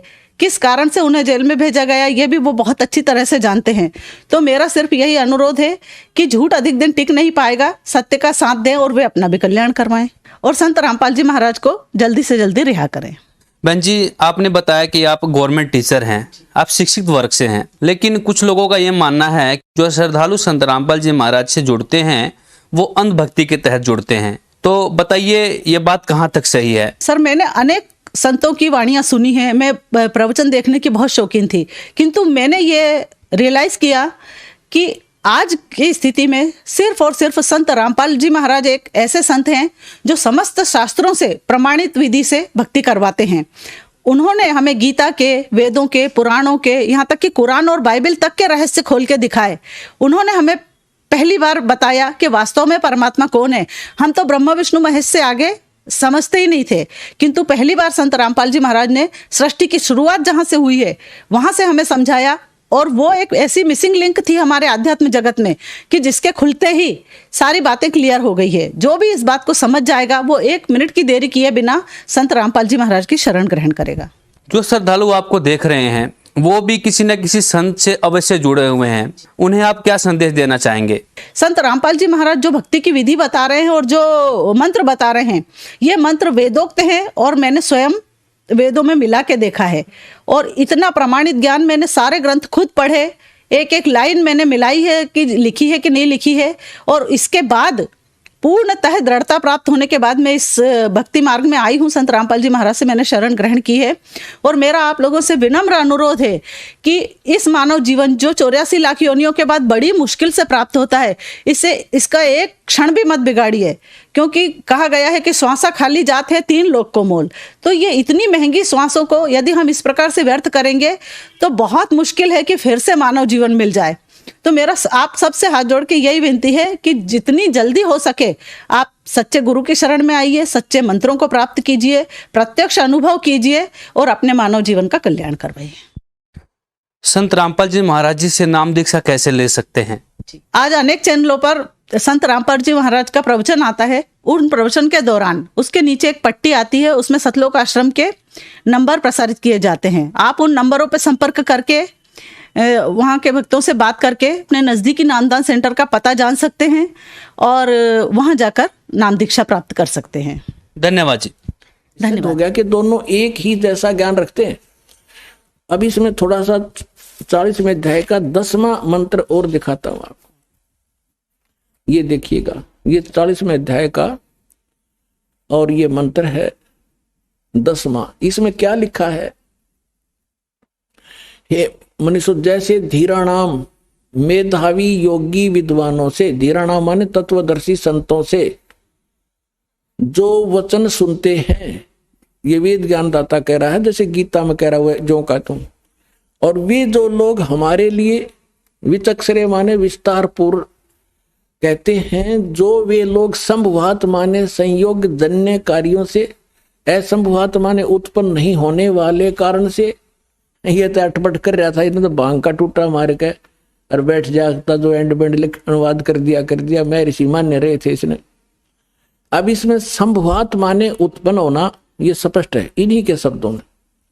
असंभवात माने उत्पन्न नहीं होने वाला और संभवात माने जन्य यानी उत्पन्न होने वाला। संभवात माने उत्पन्न होने वाला, इसका सीधा सा अर्थ है कि कोई तो आहु माने कहते हैं, कोई तो कहते हैं कि परमात्मा उत्पन्न नहीं होता, और कोई कहते हैं कि परमात्मा उत्पन्न होता श्री राम और श्री कृष्ण रूप में। तो इसमें लिखा है कि जो वो धीराणाम माने मेधावी विद्वान तत्वदर्शी संत जिनका ज्ञान टिकाऊ है, दृढ़ ज्ञान जिसके पास है सच्चा, वे जो वचन सुनाते हैं, जैसे हे मनुष्यों, जैसे हम लोग इन तत्वदर्शी संतों विद्वानों से जो वचन सुनते हैं और वो बताते हैं, वो लोग हमारे साथ विस्तार के साथ हमें बताते हैं, तो उनको सुनो, उनको तुम भी सुनो। यो गीता ज्ञानदाता कहता है, जो वो बताना चाहते हैं उनको तुम भी सुनो।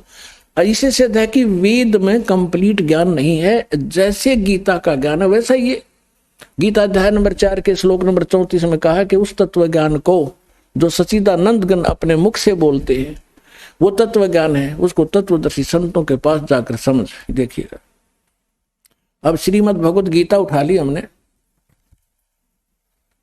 अध्याय नंबर 4 का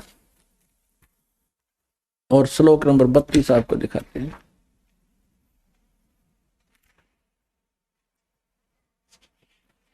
ये देखिएगा, गीता अध्याय नंबर 4 का ये श्लोक नंबर 32 है। इसमें इन्होंने यहां गड़बड़ कर दी। इसमें एक ब्रह्मणे शब्द है, ब्रह्मणे मुखे, इन्होंने अनुवाद किया है कि इस प्रकार और भी बहुत तरह के यज्ञ, यज्ञ माने यज्ञ यानी धार्मिक अनुष्ठान, इन्होंने ब्रह्मणे का अर्थ कर दिया वेद की वाणी में, मुखे माने वाणी में। यहां लिखना था सच्चिदानंद घन ब्रह्म परम अक्षर ब्रह्म ने जो अपने मुख कमल से बोली वाणी, उसमें अब ये ब्रह्म जहां ये विचलित हो गए वहां अनर्थ कर डाले इन्होंने, ब्रह्मणे का अर्थ यहां वेद लिख दिया। और यहां देखना 17वें अध्याय का भी आपने पढ़ा था, 17वें अध्याय का जो 23वें श्लोक में ये ब्रह्मणे शब्द है, यहां विचलित नहीं हुए। ये 17वें अध्याय का गीता, श्रीमद् भगवत गीता का ये 23वां श्लोक है। इसमें है ओम तत्सत निर्देश है ब्रह्मणे, ये ब्रह्मणे शब्द है, उसमें भी है त्रिविध समर्थ है। इसमें इन्होंने सही किया कि ओम ओम तत् तत् सत सत, ऐसे ही 3 प्रकार का ब्रह्मणे माने सच्चिदानंद घन ब्रह्म यानी परम अक्षर ब्रह्म का नाम कहा है। ये परम अक्षर ब्रह्म सच्चिदानंद घन ब्रह्म यानी ब्रह्म से अन्य कोई ब्रह्म है। तो यहां इन्होंने ब्रह्मणे का अर्थ वेद की वाणी कर दिया। अब चौथे अध्याय का 32 में फिर आगे यहां लिखा है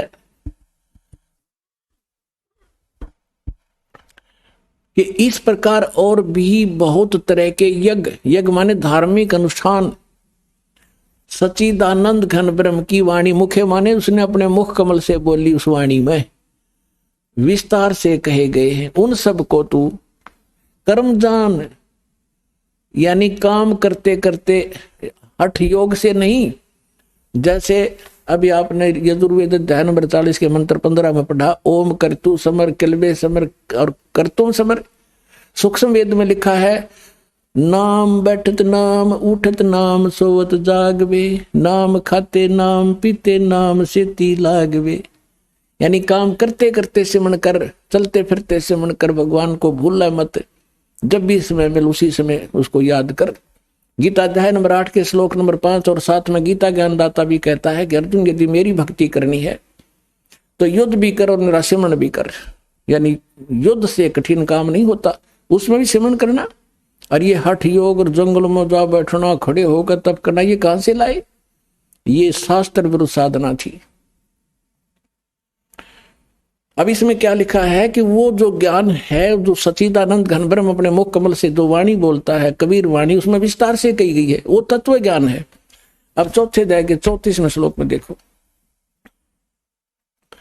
अब 34वें श्लोक में क्या कहा है कि जो ज्ञान, उस ज्ञान को जो सच्चिदानंद घन ब्रह्म अपने मुख से बोलते हैं, उस वाणी को, उस तत्व ज्ञान को, उस ज्ञान को तू तत्वदर्शी ज्ञानियों के पास जाकर समझ। यानी गीता में ज्ञान नहीं है वो, और उनको भली भांति दंडोत प्रणाम करने से, उनकी सेवा करने से, कपट छोड़कर सरलता पूर्वक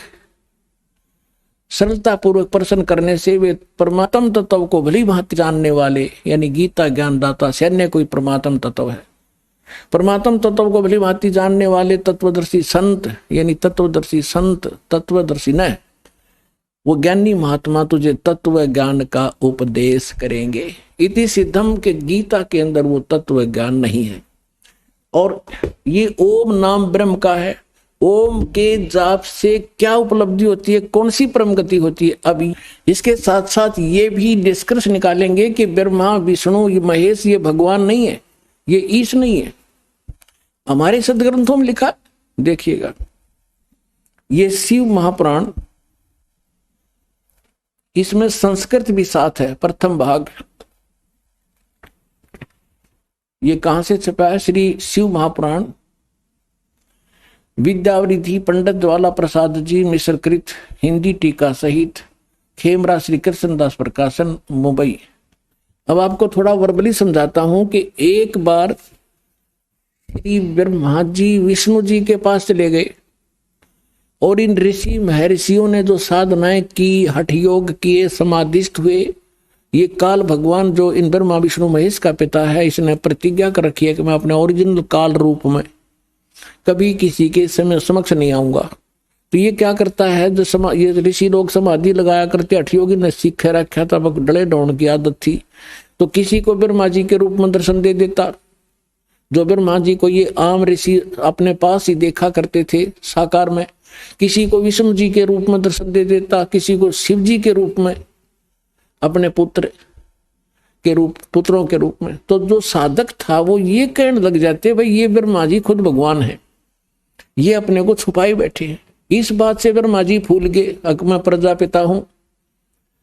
और जिनको विष्णु जी के रूप में दर्शन दिए उसने, वो विष्णु जी के गुणगान करने लगे कि ये सर्वेश्वर है, महेश्वर है, सारी सृष्टि रचने वाले यही है।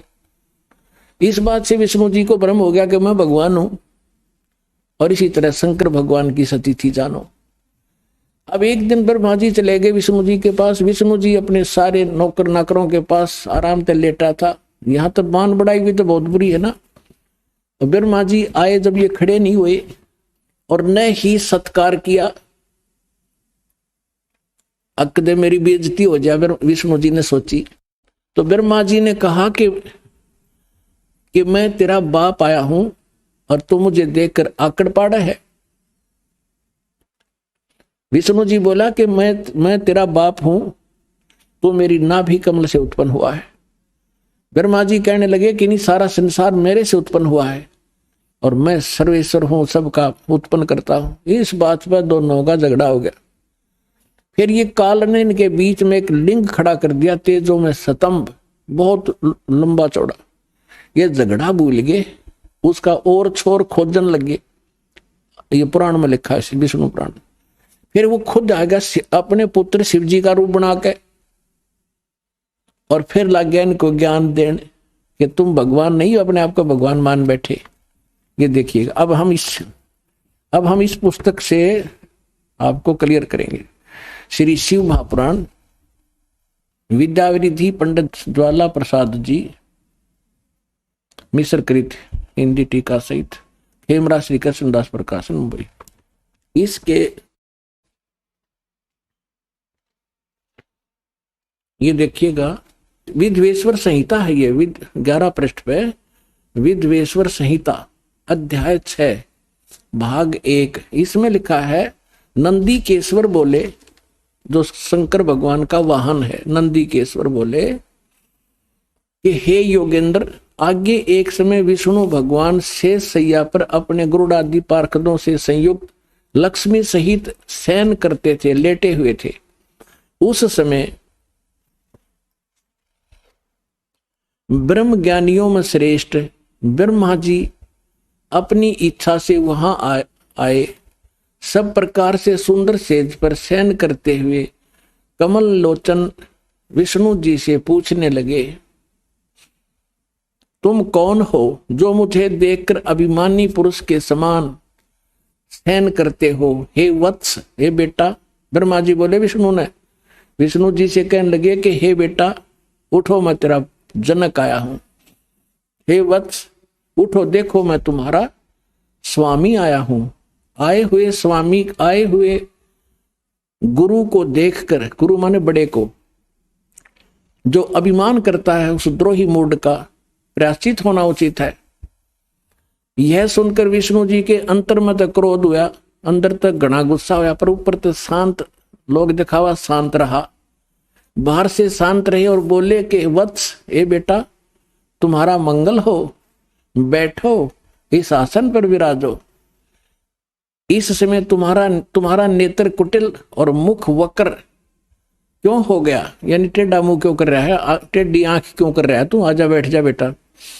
ब्रह्मा जी बोले, हे वत्स, हे बेटा विष्णु, तुमको समय के प्रभाव से अभिमान है। हे पुत्र, मैं तुम्हारा रक्षक और जगत का पिता हूं। विष्णु जी बोले, ये सब जगत मुझ में स्थित है, तुम चोर के समान किस प्रकार अपना कहते हो, तुम मेरी नाभि कमल से उत्पन्न हुए हो, इससे मेरे पुत्र हो, मुझे पुत्र कहना व्यर्था है।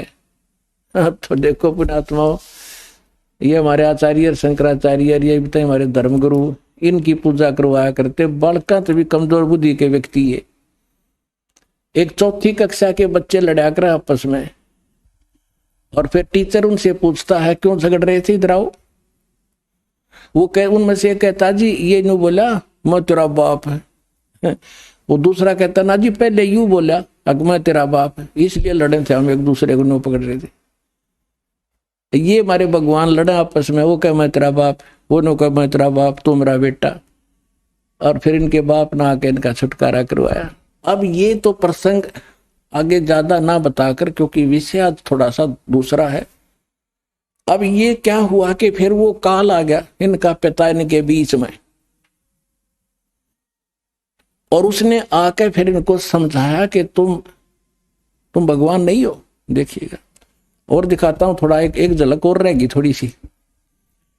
अब हम ये 11 पृष्ठ पढ़ रहे हैं विद्वेश्वर संहिता का। यहां आ गया, नंदीकेश्वर बोले, यहां तक हमने पढ़ लिया कि इससे मेरे पुत्र हुए, मुझे पुत्र कहना व्यर्था। नंदीकेश्वर बोले, इस प्रकार ब्रह्मा विष्णु दोनों ही रजोगुण से मुग्ध होकर विवाद करने लगे, लड़न लगे। मैं श्रेष्ठ हूं, मैं स्वामी हूं, ऐसा कहकर एक दूसरे को मारने की इच्छा से युद्ध करने में उत्सुक हुए। संपूर्ण देवता विमान में बैठकर उस महाअद्भुत युद्ध को देखने चले आए, और आकाश में उनके ऊपर फूल बरसाने लगे। देख लो यहाँ के देवता, अरे थरा गजब। ये दकट के मरने तैयार हो रहे दोनों भाई, और देवता ऊपर तो फूल बरसावे, कहाँ कर दो काम, मरो लड़के, शाबाश, बहुत अच्छा काम कर रहे हो। ये थे हमारे जो, हम जिनको ईष्ट और जिन ग्रंथों को हम सत्य मानकर पढ़ा करते, इसमें खाक ज्ञान है। दो भाई लड़ रहे हों तो भला पुरुष बीच में बढ़ा कर बचाव करा कर, ना भाई नाश हो जाएगा, झगड़ा नहीं करा करते। अरे देवता फूल बरसावे, खूब सारा युद्ध बढ़िया, लड़ो मरो कट कर, देखो कौन सा तगड़ा है। अब फिर जब ये खुद आ गया, उनके बीच में खड़ा हो गया, स्तंभ खड़ा कर दिया, रविश अपने पुत्र शिवजी के रूप में खड़ा हुआ है काल। अब फिर ये क्या बताती है, देखिएगा 17 पृष्ठ पे विद्वेश्वर संहिता। अब 17 पृष्ठ पर आ गए हम। विद्वेश्वर संहिता भाग 1 अध्याय 9, वो 5 था। इसमें फिर यहीं से शुरू होता है कि नंदीकेश्वर फिर आगे बता रहे हैं। नंदीकेश्वर बोले, इस प्रकार भगवान ने उन नम्र हुए ब्रह्मा और विष्णु पर अनुग्रह करके क्या बताया, उनसे आगे फिर जो सारी सेना से उठाए, आगे क्या बताया कि उस सब को अपनी शक्ति से जीवित करा। यहां लिखा है, और उन दोनों की अज्ञानता, ब्रह्मा विष्णु महेश की अज्ञानता और वैर को दूर करने के अर्थ, यानी दूर करने के अर्थ उन दोनों से कहा, ब्रह्मा और विष्णु से कहा उस काल ने। वो भगवान जो आया था उसने क्या बताया कि मेरे सकल और निष्कल भेद से 2 रूप हैं, परंतु और ईश्वर नहीं। इस कारण से उनके 2 रूप नहीं हो सकते। पहला सतम रूप जो पिलर खड़ा कराया था, पीछे मूर्तिमान जो विष्णु के शिव के रूप में खड़ा हुआ, वो रूप धारण किया। तो इससे ब्रह्म रूप निष्कल है, वो निराकार है। और ईश्वर रूप सगुण, मैं शंकर रूप में जब सगुण हूं, और वो सतम खड़ा कर दिया था, वो निष्कल था। अब क्या कहता, ये मेरे ये दोनों रूप सिद्ध हैं, दूसरे किसी के नहीं हो सकते। इस कारण से तुम दोनों को अथवा दूसरों को ईश्वरत्व की प्राप्ति नहीं हो सकती। तुमने जो अज्ञानता से अपने को ईश माना, अपने आप को भगवान मान लिया, मैं भगवान हूं, मैं भगवान हूं, यह बड़ा ही अद्भुत हुआ। उसे दूर करने को ही मैं रण स्थान में आया। अब तुम अपना अभिमान त्याग कर मुझ ईश्वर में अपनी बुद्धि लगाओ। मेरे प्रसाद से लोक में सब अर्थ प्रकाश करते हैं। एक तो यह सिद्ध हो गया कि ब्रह्मा विष्णु और शिव जी ये भगवान नहीं है। या अब तक तो ब्रह्मा और विष्णु के बारे में इसने कहा है कि तुम इस नहीं हो, तुम भगवान नहीं हो, तुमने अपने आप को गलती से अपने आप को भगवान मान लिया। आगे देखो, मैं ही परब्रह्म हूं और मेरा ही अकल और अकल रूप है। ब्रह्म होने से मैं ईश्वर हूं, अनुग्रह आदि का मेरा कर्तव्य है। यहां फिर बताया है, और जगत के वर्धक होने से मैं ब्रह्मा हूं। हे ब्रह्म केशव, समतव और व्यापक होने से मैं आत्मा हूं। मैं इस सब का ईश हूं, मैं सब का ईश हूं, ये सब मेरा है और तुम भगवान नहीं हो। तुमने जो अज्ञानता से अपने को ईश माना, ये बड़ा ही अद्भुत हुआ। इसके दूर करने के अर्थ करने को ही मैं रण स्थान में आया। अब यहां कह रहा है कि मैं इस सब का ईश्वर हूं और ये सब मेरा है, मेरे सिवाय किसी दूसरे का नहीं है। प्रथम तो ब्रह्म तो ज्ञान से के निमित्त निष्कल ब्रह्म का प्रादुर्भाव हुआ, यानी इसने खंबा खड़ा किया। फिर इसमें मैं ज्ञात स्वरूप हूं और पीछे प्रगट दर्शन देने के निमित्त साक्षात ईश्वर तत्क्षण में सगुण रूप हुआ हूं। अब मैं तेरे सामने खड़ा हूं। अब यहां देखिए पुण्यात्मा, अब ये इनको समझा रहा है ब्रह्मा विष्णु महेश। ब्रह्मा और विष्णु फिर इससे प्रश्न करते हैं, ज्ञान सुने हैं, फिर ये के बतावे है। देखना ये क्या कहता है ब्रह्मा और विष्णु को, हे पुत्रो, यह कृत आपने तप से प्राप्त किए हैं। ब्रह्मा और विष्णु ने जो कृत यानी जो पोस्ट प्राप्त की है, ब्रह्मा की पदवी, विष्णु शिव की पदवी, तुमने तपस्या करी और फिर मन खुश होगा, तुम्हें ब्रह्मा के पद पर बना बैठा दिया, इसको विष्णु पद बना दे दिया।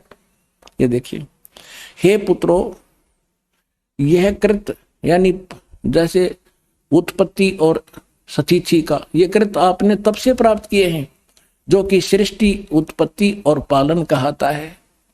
सो मैंने प्रसन्न होकर तुम्हें दिए हैं। इसी प्रकार दूसरे दो कृत रुद्र और महेश्वर को प्रदान किए हैं।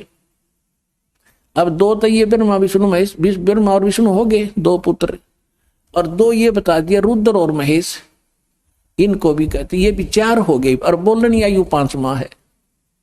अब दास ये सिद्ध करना चाह था कि ये जो ब्रह्मा विष्णु महेश का जो पिता है, ये कहता है तुम भगवान नहीं हो, मैं भगवान हूं।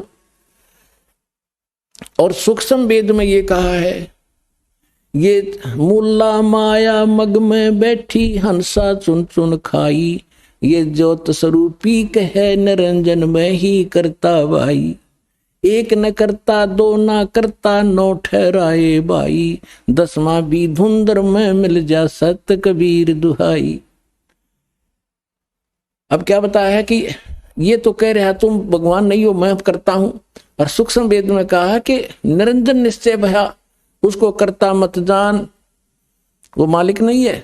लेकिन इन मैं यू अपने आप को ये भगवान सिद्ध करा और कह रहा कि तुम भगवान नहीं हो। हम तो इस ब्रह्म नबी छोड़ विष्णु और शंकर को भगवान मान रहे थे, और ये इनको रिजेक्ट करा। हमारे पुराण ही बता रहे हैं कि ये भगवान नहीं है। अब जो प्रश्न इसमें हम सिद्ध करना चाह दास, क्योंकि आज का जो विषय है कि वो साधना कौन सी है जिससे मोक्ष होगा, और किस किस ने प्राप्त हुआ, और कहां प्रमाण है, इतनी सी बात है। फिर सारा सुलझ जाएगी कहानी। तो अब जो दास सिद्ध कर रहा है कि हमारे आज तक के जितने एथेंटिक सदग्रंथ है, और उन्हीं में से कुछ अंश इन्होंने अपना अनुभव पुराणों में लिखा है, तो पुराण भी साथ लेंगे हम कि उन पुराणों में भी हमारे सदग्रंथों का विवरण है और उसमें भी वर्णित है, तो उसे भी सहयोग मिलेगा अपने को। इसमें क्या सहयोग मिला कि एक तो ब्रह्मा विष्णु महेश भगवान नहीं, इनका पिता इनसे 5वां न्यारा है, और ये परमात्मा नहीं है, ये भगवान नहीं है, ये मालिक नहीं है। फिर ये ओम मंत्र है किसका, ये देखिएगा। यहां अब हम आगे 19 पृष्ठ पे विद्वेश्वर संहिता शिव महापुराण और विद्वेश्वर संहिता भाग 1 अध्याय 10 में आगे हम यहां से शुरू करते हैं। इस कारण उस ज्ञान की सिद्धि के निमित्त ओंकार नामक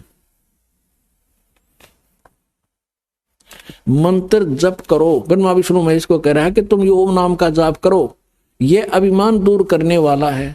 और सोई निज मंत्र उपदेश करते हैं, यह ओंकार मेरे मुख से उत्पन्न होने से, ये काल कह रहा है ब्रह्म, मेरे मुख से उत्पन्न होने से मेरे ही स्वरूप का बोधक है, रूप का बोधक है, और ये महामंगल करने वाला है, यह वाचक है, मैं वाच्य हूं, यह मंत्र मेरा आत्मा है, इसके स्मरण से मेरा स्मरण होता है। ब्रह्मा विष्णु महेश का पिता है ये ब्रह्म, मेरा स्मरण होता है ओम। ओम का उत्तर की ओर के मुख से अकार उत्पन्न हुआ, पश्चिम के मुख से उकार, दक्षिण के मुख से मकार, और पूर्व के मुख से बिंदु, और मध्य के मुख से नाद उत्पन्न हुआ। इस प्रकार 5 प्रकार से यह निर्गत हुआ, वह सब एक होकर ओम ऐसा एक अक्षर हो जाता है। अब हम आते हैं श्रीमद् भगवत गीता अध्याय नंबर 8 के श्लोक नंबर 13 पे। उसमें लिखा है कि ओम इति एकाक्षरम ब्रह्म व्यवहारण माम अनुसमरण ये परियाति तजन देहम सयाति परमाम गतिम। मुझ ब्रह्म का एक केवल ओम अक्षर है, इति नथिंग एल्स ओनली, और अंतिम सांस तक सिमरण करता शरीर छोड़कर जाता, वो परम गति को प्राप्त होता। कौन सी? इस ओम से मिलने वाली परम गति। अब यहां सिद्ध हो गया कि ये खुद कहता है कि इन सब से मिलकर अकार उकार मकार बिंदु से मिलकर ये एक ओम अक्षर हो गया, सिद्ध हुआ। और ये गीता में लिखा कि ओम इति एक अक्षरम, ये ओम एक अक्षर माम ब्रह्म मुझ ब्रह्म का है, और ये खुद कहता है मेरा ये मंत्र है और मेरे ही बोधक है, मेरा ही जाप करने का है। और पुण्यात्माओं जो ये हमें मूर्ख बनाते हैं, ओम नमः शिवाय कहते ये 5 अक्षरों का बन गया। इसमें कहीं भी मूल संस्कृत में ये ओम नमः शिवाय इस पुराण में भी नहीं लिखा, और ना यहां अनुवादकर्ता ने अनुवाद किया है इस पुराण में। गीता प्रेस गोरखपुर से अनुवादित एक सचित्र मोटा टाइप शिव पुराण में अनुवादकर्ता ने अलग राइटिंग में लिखा है ओम नमः शिवाय यू है 5 मंत्र का, और इसमें सब लिखा है अकार मकार उकार बिंदु और नाद से मिलकर ये 500 से ऐसे एक होकर ओंकार मंत्र हुआ है। और ये अड़ा दिया वहां पर ओम नमः शिवाय बढ़ा दिया इसका, इसमें कोई ओम नमः शिवाय नहीं है, क्योंकि श्रीमद् भगवद गीता में और वेदों में जो मंत्र है वो शास्त्र अनुकूल साधना, उसके अतिरिक्त कोई बनाता वो सच साधना नहीं है। अब ये प्रश्न हो गया कि ब्रह्म का ओम नाम जाप है इस गीता ज्ञानदाता का, वेद ज्ञानदाता का, और ये ब्रह्मा विष्णु महेश का पिता है। ये है कौन? ये खुद कहता मैं ब्रह्म हूं। अब इसका निष्कर्ष श्री देवी भागवत करेगी। एक समय राजा हिमालय को स्वयं ये देवी परमात्मा के बारे में ज्ञान प्रचार कर रही थी, तो उसने क्या बताया है कि दुर्गा कितना नॉलेज रखती है। वो कहती है केवल एक ब्रह्म है, ब्रह्म की पूजा करो, और ओम उसका मंत्र है, ओम के जाप से ब्रह्म लोक प्राप्ति कर जाओगे, तुम्हारा कल्याण हो। अब देखो श्रीमद् देवी भागवत सचित्र मोटा टाइप गीता प्रेस गोरखपुर से प्रकाशित है।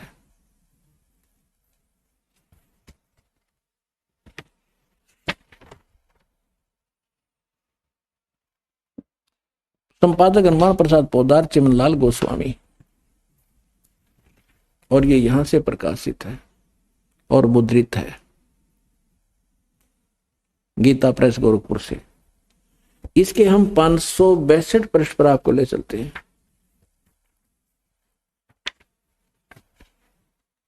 ये देखिएगा, ये 7वां स्कंद है, 7वां स्कंद संक्षिप्त देवी भागवत 562 पृष्ठ पे है। देवी के द्वारा हिमालय को ज्ञानोपदेश, ब्रह्म स्वरूप का वर्णन। श्री देवी जी कहने लगी, पर्वतराज, ये पहले तो अपने बारे में कहती है, फिर कहती है नहीं, अर्थ यदि तुम्हें पूर्ण मोक्ष चाहिए तो यहां बताती है उस ब्रह्म का क्या स्वरूप है, यह बतलाया जाता है जो प्रकाश रूप, सबके अत्यंत समीप में स्थित, हृदय रूप गुहा में स्थित होने के कारण गुहाचर नाम से प्रसिद्ध है, महान पद अर्थात परम प्राप्य है। अब यहां थोड़ा सा लेंगे, वह परम सत्य और अमृत अविनाशी तत्व है सौम्य, उस वेदने योग्य लक्ष्य का तुम वेदन करो, मन लगाकर उसमें तन में हो जाओ। सौम्य उपनिषद में कथित महान अस्त्र धनुष लेकर उस पर उपासना द्वारा तीक्ष्ण किया हुआ बाण संधान करो, और फिर भावनागुत चित्त के द्वारा उस बाण को खींचकर उस अक्षर रूप ब्रह्म को ही लक्ष्य बनाकर वेदन करो। प्रणव ओम धनुष है, जीवात्मा बाण है, और ब्रह्म को उसका लक्ष्य कहा जाता है। अब यहां कहा उस एकमात्र परमात्मा को जाने। देवी अपनी पूजा भी मना करती है, मेरी भी नहीं करनी, केवल एकमात्र परमात्मा को ही जाने, दूसरी और सब बातों को छोड़ दे। यही अमृत रूप परमात्मा के पास पहुंचाने वाला पुल है। संसार समुद्र से पार होकर अमृत स्वरूप परमात्मा को प्राप्त कराने का यह सुलभ साधन है। आगे, इस आत्मा का ओम के जप के साथ ध्यान करो, इससे अज्ञान में अंधकार से सर्वथा परे और संसार समुद्र से उस पार जो ब्रह्म है उसको पा जाओगे, तुम्हारा कल्याण हो। ओम नाम का जाप करो और ब्रह्म की प्राप्ति हो जाएगी। वो ब्रह्म रहता कहाँ है? वह यह सबका आत्मा ब्रह्म, ब्रह्मलोक रूप दिव्य आकाश में स्थित है, वो ब्रह्मलोक में रहता है। अब इससे क्या सिद्ध हुआ कि ओम नाम ब्रह्म का है, काल का है, ज्योत स्वरूपी निरंजन कहा संतों ने इसको, काल कहा। गीता अध्याय नंबर 11 के श्लोक 32 में स्वयं कहता, मैं काल हूं अर्जुन, और सबका नाश करने के लिए अप्रवृत्त हुआ। हमारी तो बुद्धि पर पत्थर पड़ रहे थे, हम काल की पूजा कर रहे थे। अब ओम नाम के जाप से कहां गए? ब्रह्मलोक में। देवी पुराण में स्पष्ट कर दिया। ये सही ज्ञान है, वेदों वाला ज्ञान है ये। अब ब्रह्मलोक में गए हुए प्राणी भी पुनरावृत्ति में उनकी जन्म मृत्यु होती है। देखिएगा, अब श्रीमद् भगवद गीता हम आपको दिखाएंगे।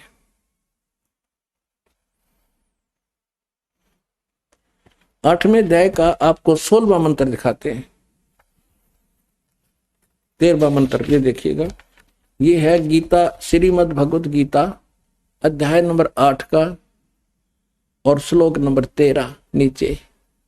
इसमें ये गीता ज्ञानदाता ब्रह्म ही है, ब्रह्मा विष्णु महेश का पिता है ये। ओम इति एकाक्षरम ब्रह्म विहारण माम अनुसमरण ये परियाति तजन देहम सयाति परमाम गतिम।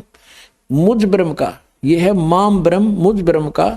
ओम इति एकाक्षरम, केवल ये एक ओम अक्षर है ये है, और उच्चारण करके सिमरण करता हुआ ये परियाति तजन देहम, जो शरीर छोड़कर जाता है, सयाति परमाम गति। ओम से मिलने वाली परम गति, इस ओम से मिलने वाली परम गति प्राप्त होती है। क्या होती है? ये सिद्ध हो गया कि ब्रह्म को प्राप्त हो गया, वो ब्रह्म लोक में रहता है, यानी ब्रह्म लोक प्राप्ति। गीता अध्याय नंबर 8 के श्लोक 16 में क्या कहा है? 8 के 16 में कहा कि अर्जुन, ब्रह्मलोक पर्यंत, ब्रह्मलोक तक सभी लोग पुनरावृत्ति में हैं। यहां देखो, पुनरावृत्ति का इन्होंने यहां आगे विवरण दिया है। पुनरावृत्ति माने जिनको प्राप्त होकर पीछे संसार में आना पड़े, ऐसे पुनरावृत्ति कहते हैं। अब इन्होंने यहां अड़ंगा डाला है कि परंतु हे कुंती पुत्र, अनुवाद गलत किया है, मुझको प्राप्त होकर पुनर्जन्म नहीं होता। अब गीता ज्ञान दाता ब्रह्म है, और गीता ज्ञान दाता दूसरे अध्याय के 12वें श्लोक में कहता है कि अर्जुन, ये ना सोच कि हम अभी पैदा हुए हैं तो पहले भी थे और आगे भी रहेंगे। ये देखो अध्याय नंबर 2 का और श्लोक नंबर आपको 12 दिखाते हैं। ये 12 इसमें कहा कि न तो ऐसा है कि मैं किसी काल में नहीं था, अथवा तू नहीं था, अथवा ये राजा लोग नहीं थे, और नहीं ऐसा है कि इसे आगे हम सब ना रहेंगे। अब देखे चौथे अध्याय के 5 और 9 में ये खुद कहता अर्जुन तेरे और मेरे बहुत जन्म हो चुके, तू नहीं जानता मैं जानता हूं।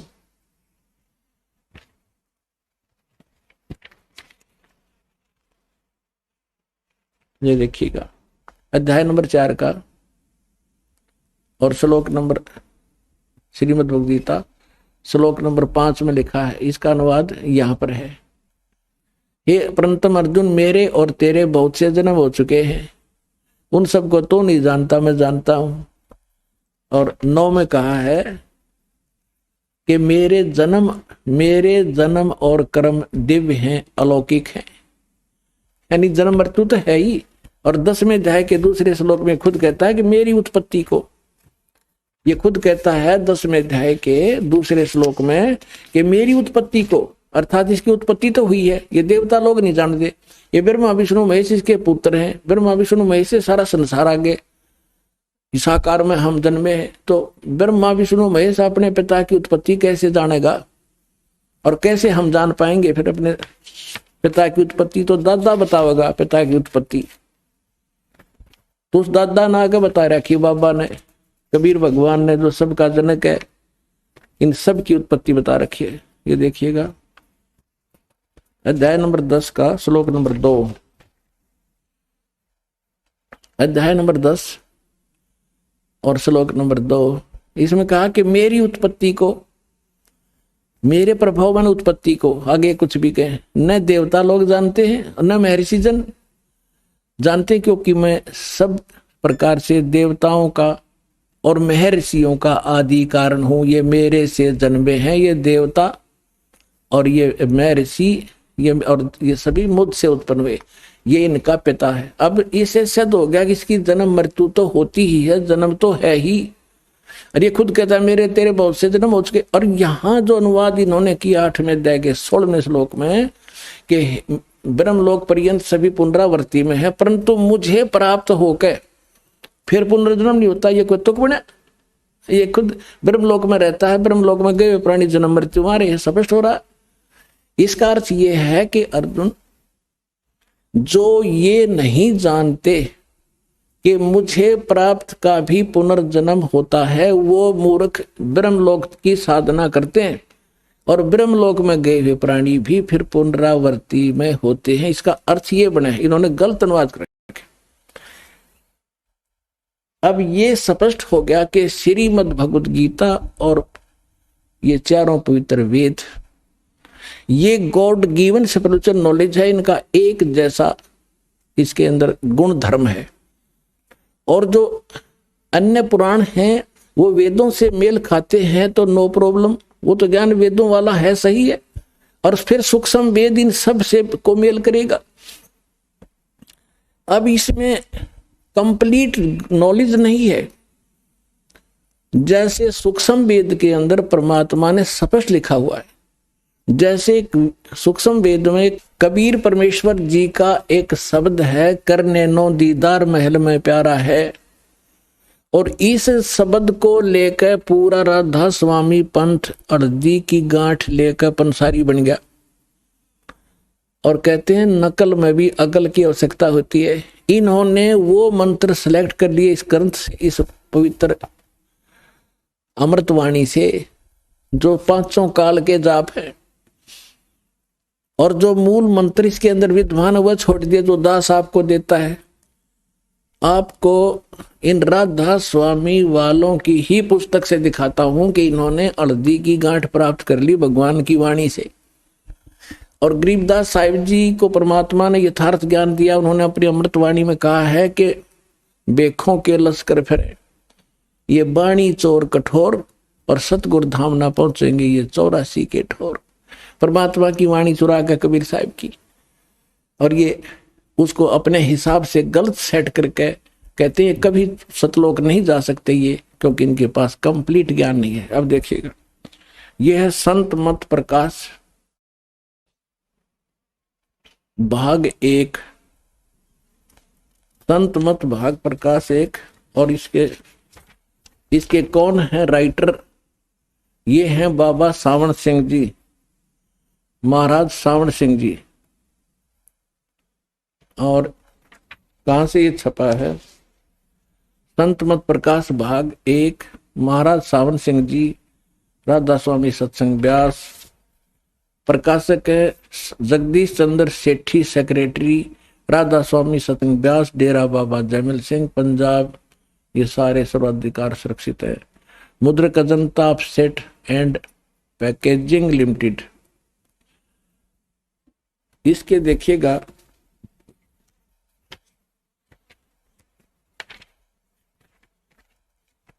ये है परमात्मा की वाणी चुरा रखी इन्होंने, वाणी कबीर परमेश्वर की। ये सच्चिदानंद घन ब्रह्म की वाणी है।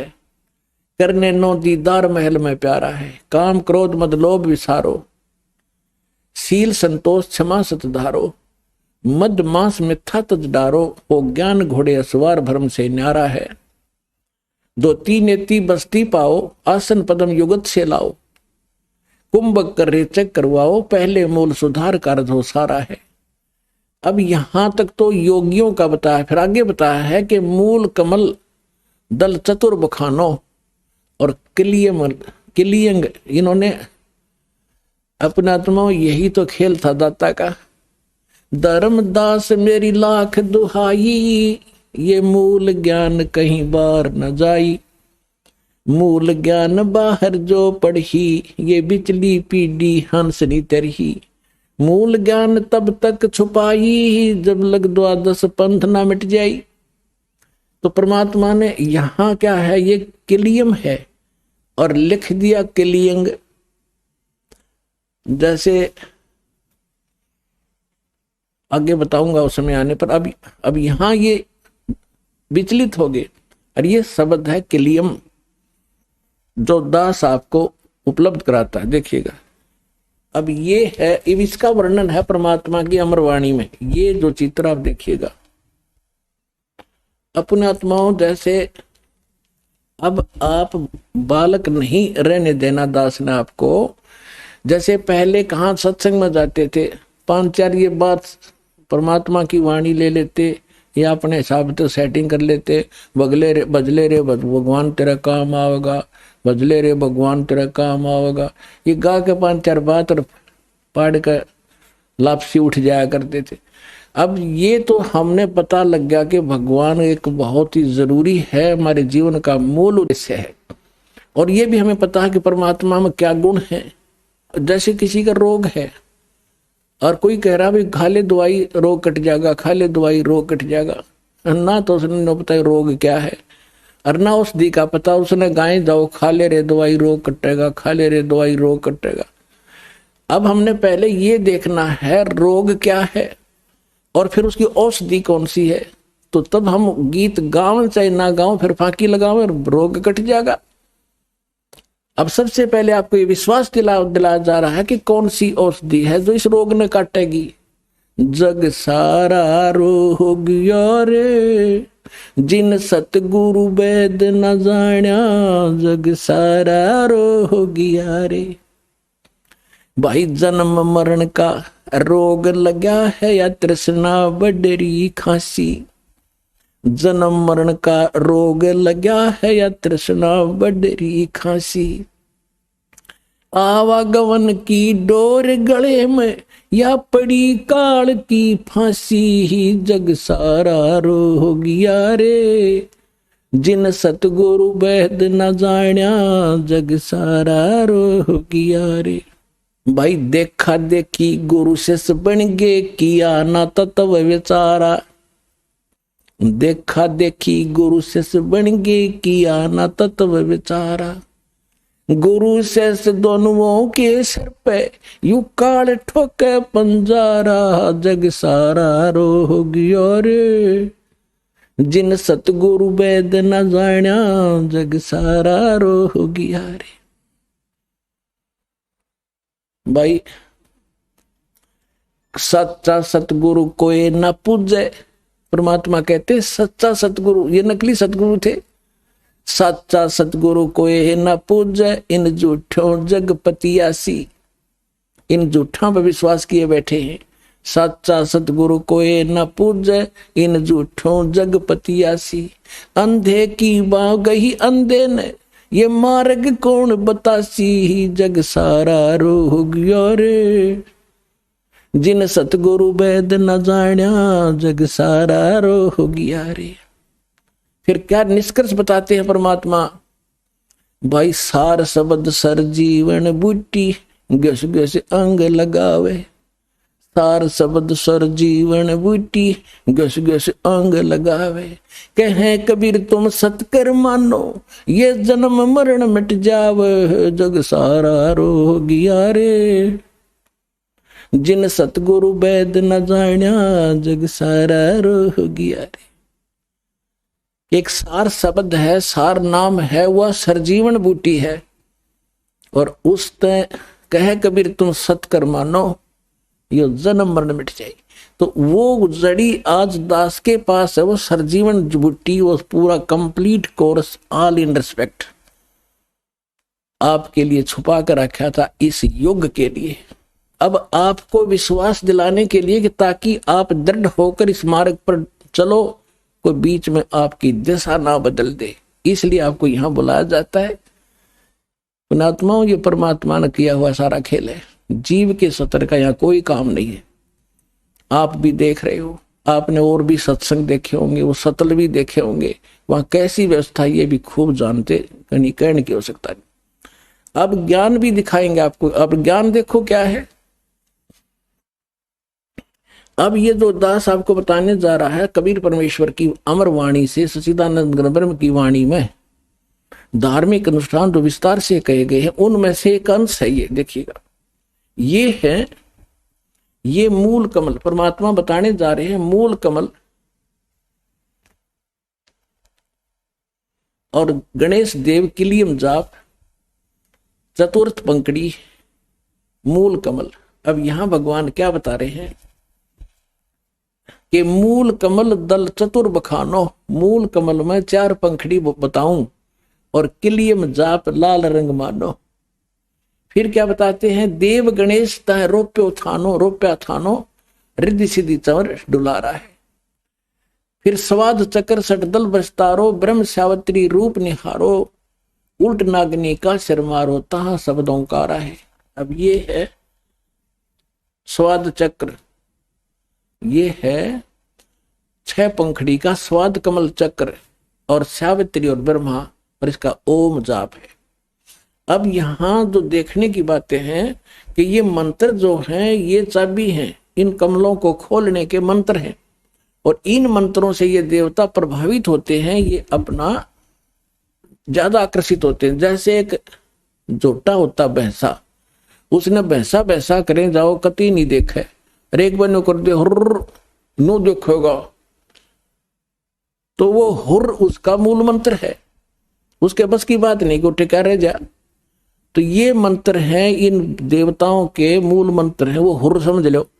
ये बोलते हैं चौकन्ने होते हैं, तो ये है, इससे लाभ जल्दी मिलेगा हमारे को। अब यहां देखना,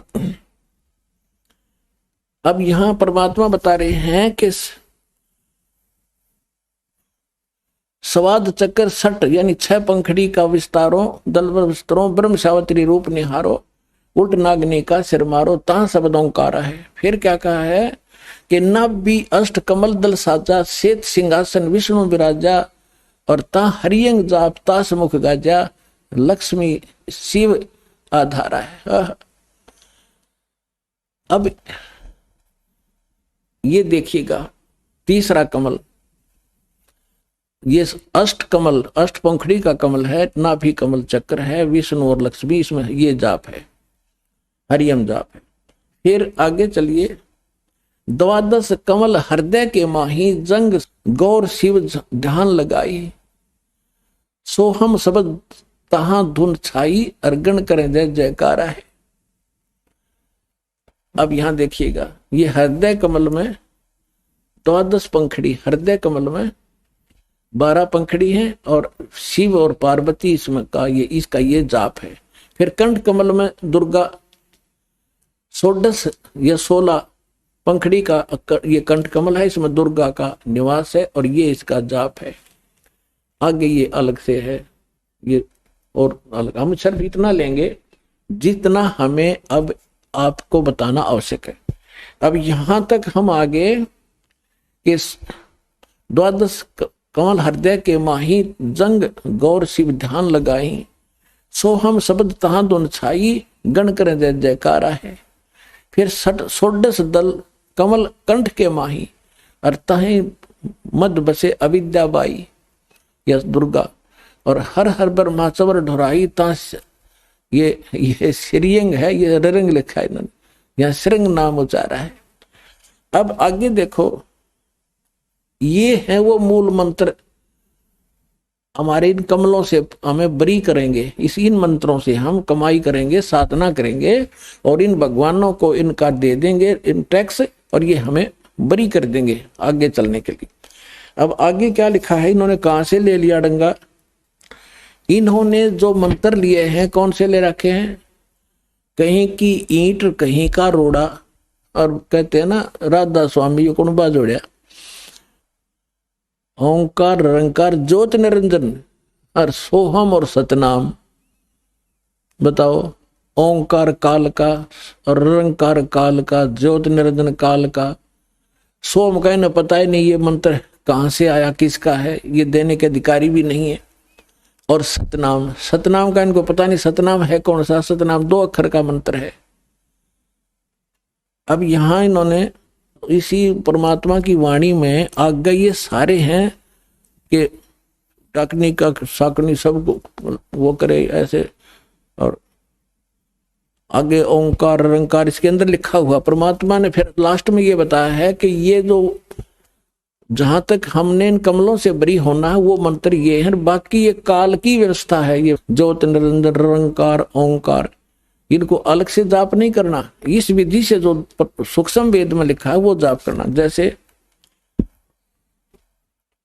आप भक्ति बोध पढ़ते हो डेली, इसमें गरीबदास साहिब को परमात्मा मिले थे, उनको यथार्थ ज्ञान दिया।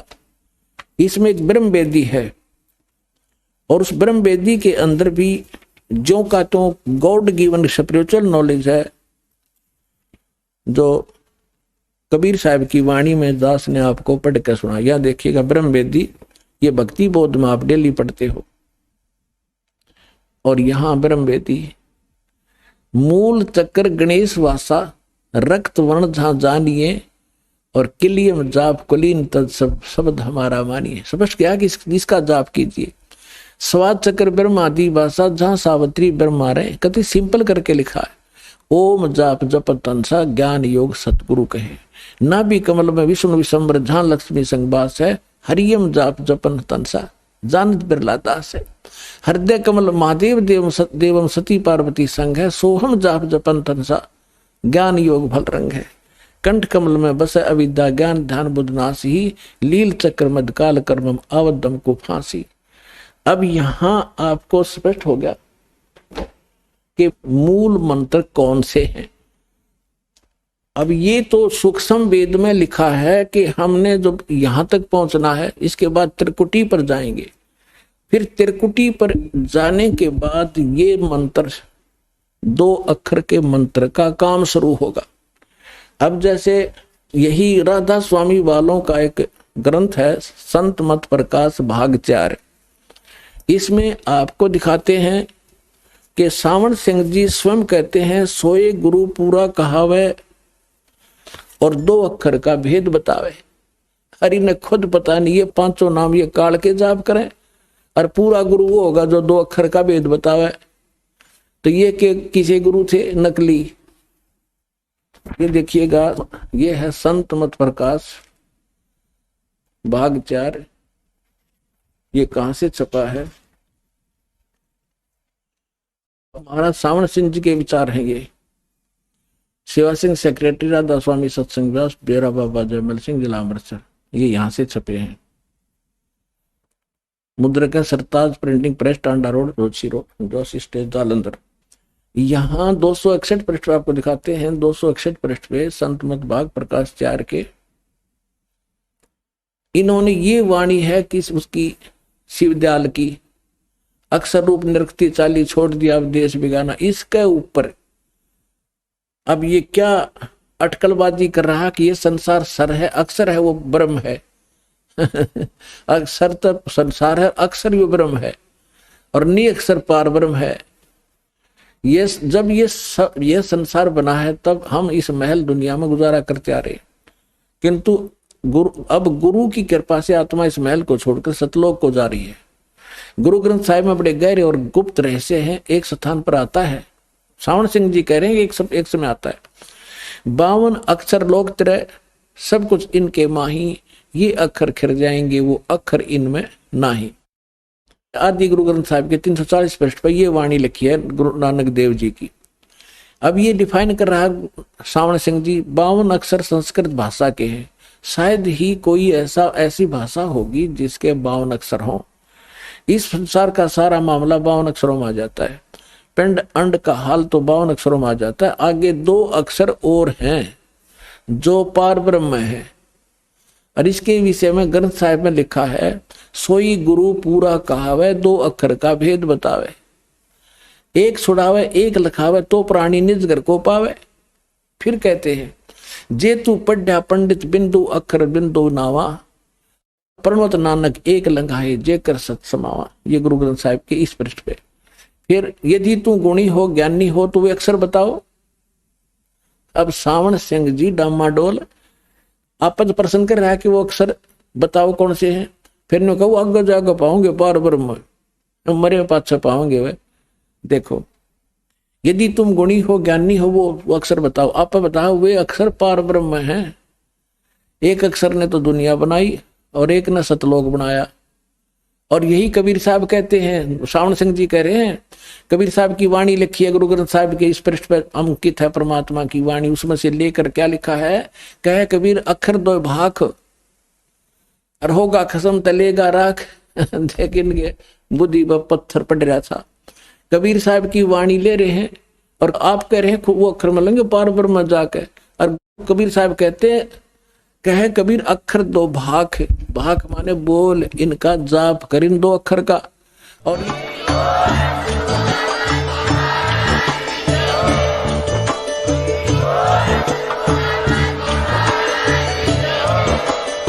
आप सुन रहे थे जगत गुरु तत्वदर्शी संत रामपाल जी महाराज जी के मंगल प्रवचन। अधिक जानकारी के लिए विजिट कीजिए हमारी वेबसाइट www.jagatgururampalji.org। संत रामपाल जी महाराज जी के शुभ आशीर्वाद से पूरे विश्व भर में 500 से भी ज्यादा नाम दीक्षा केंद्र हैं, जिन पर संत रामपाल जी महाराज जी द्वारा ऑनलाइन निशुल्क नाम दीक्षा दी जा रही है। अपने नजदीकी नाम दीक्षा केंद्र का पता करने के लिए संपर्क करें 8222880541।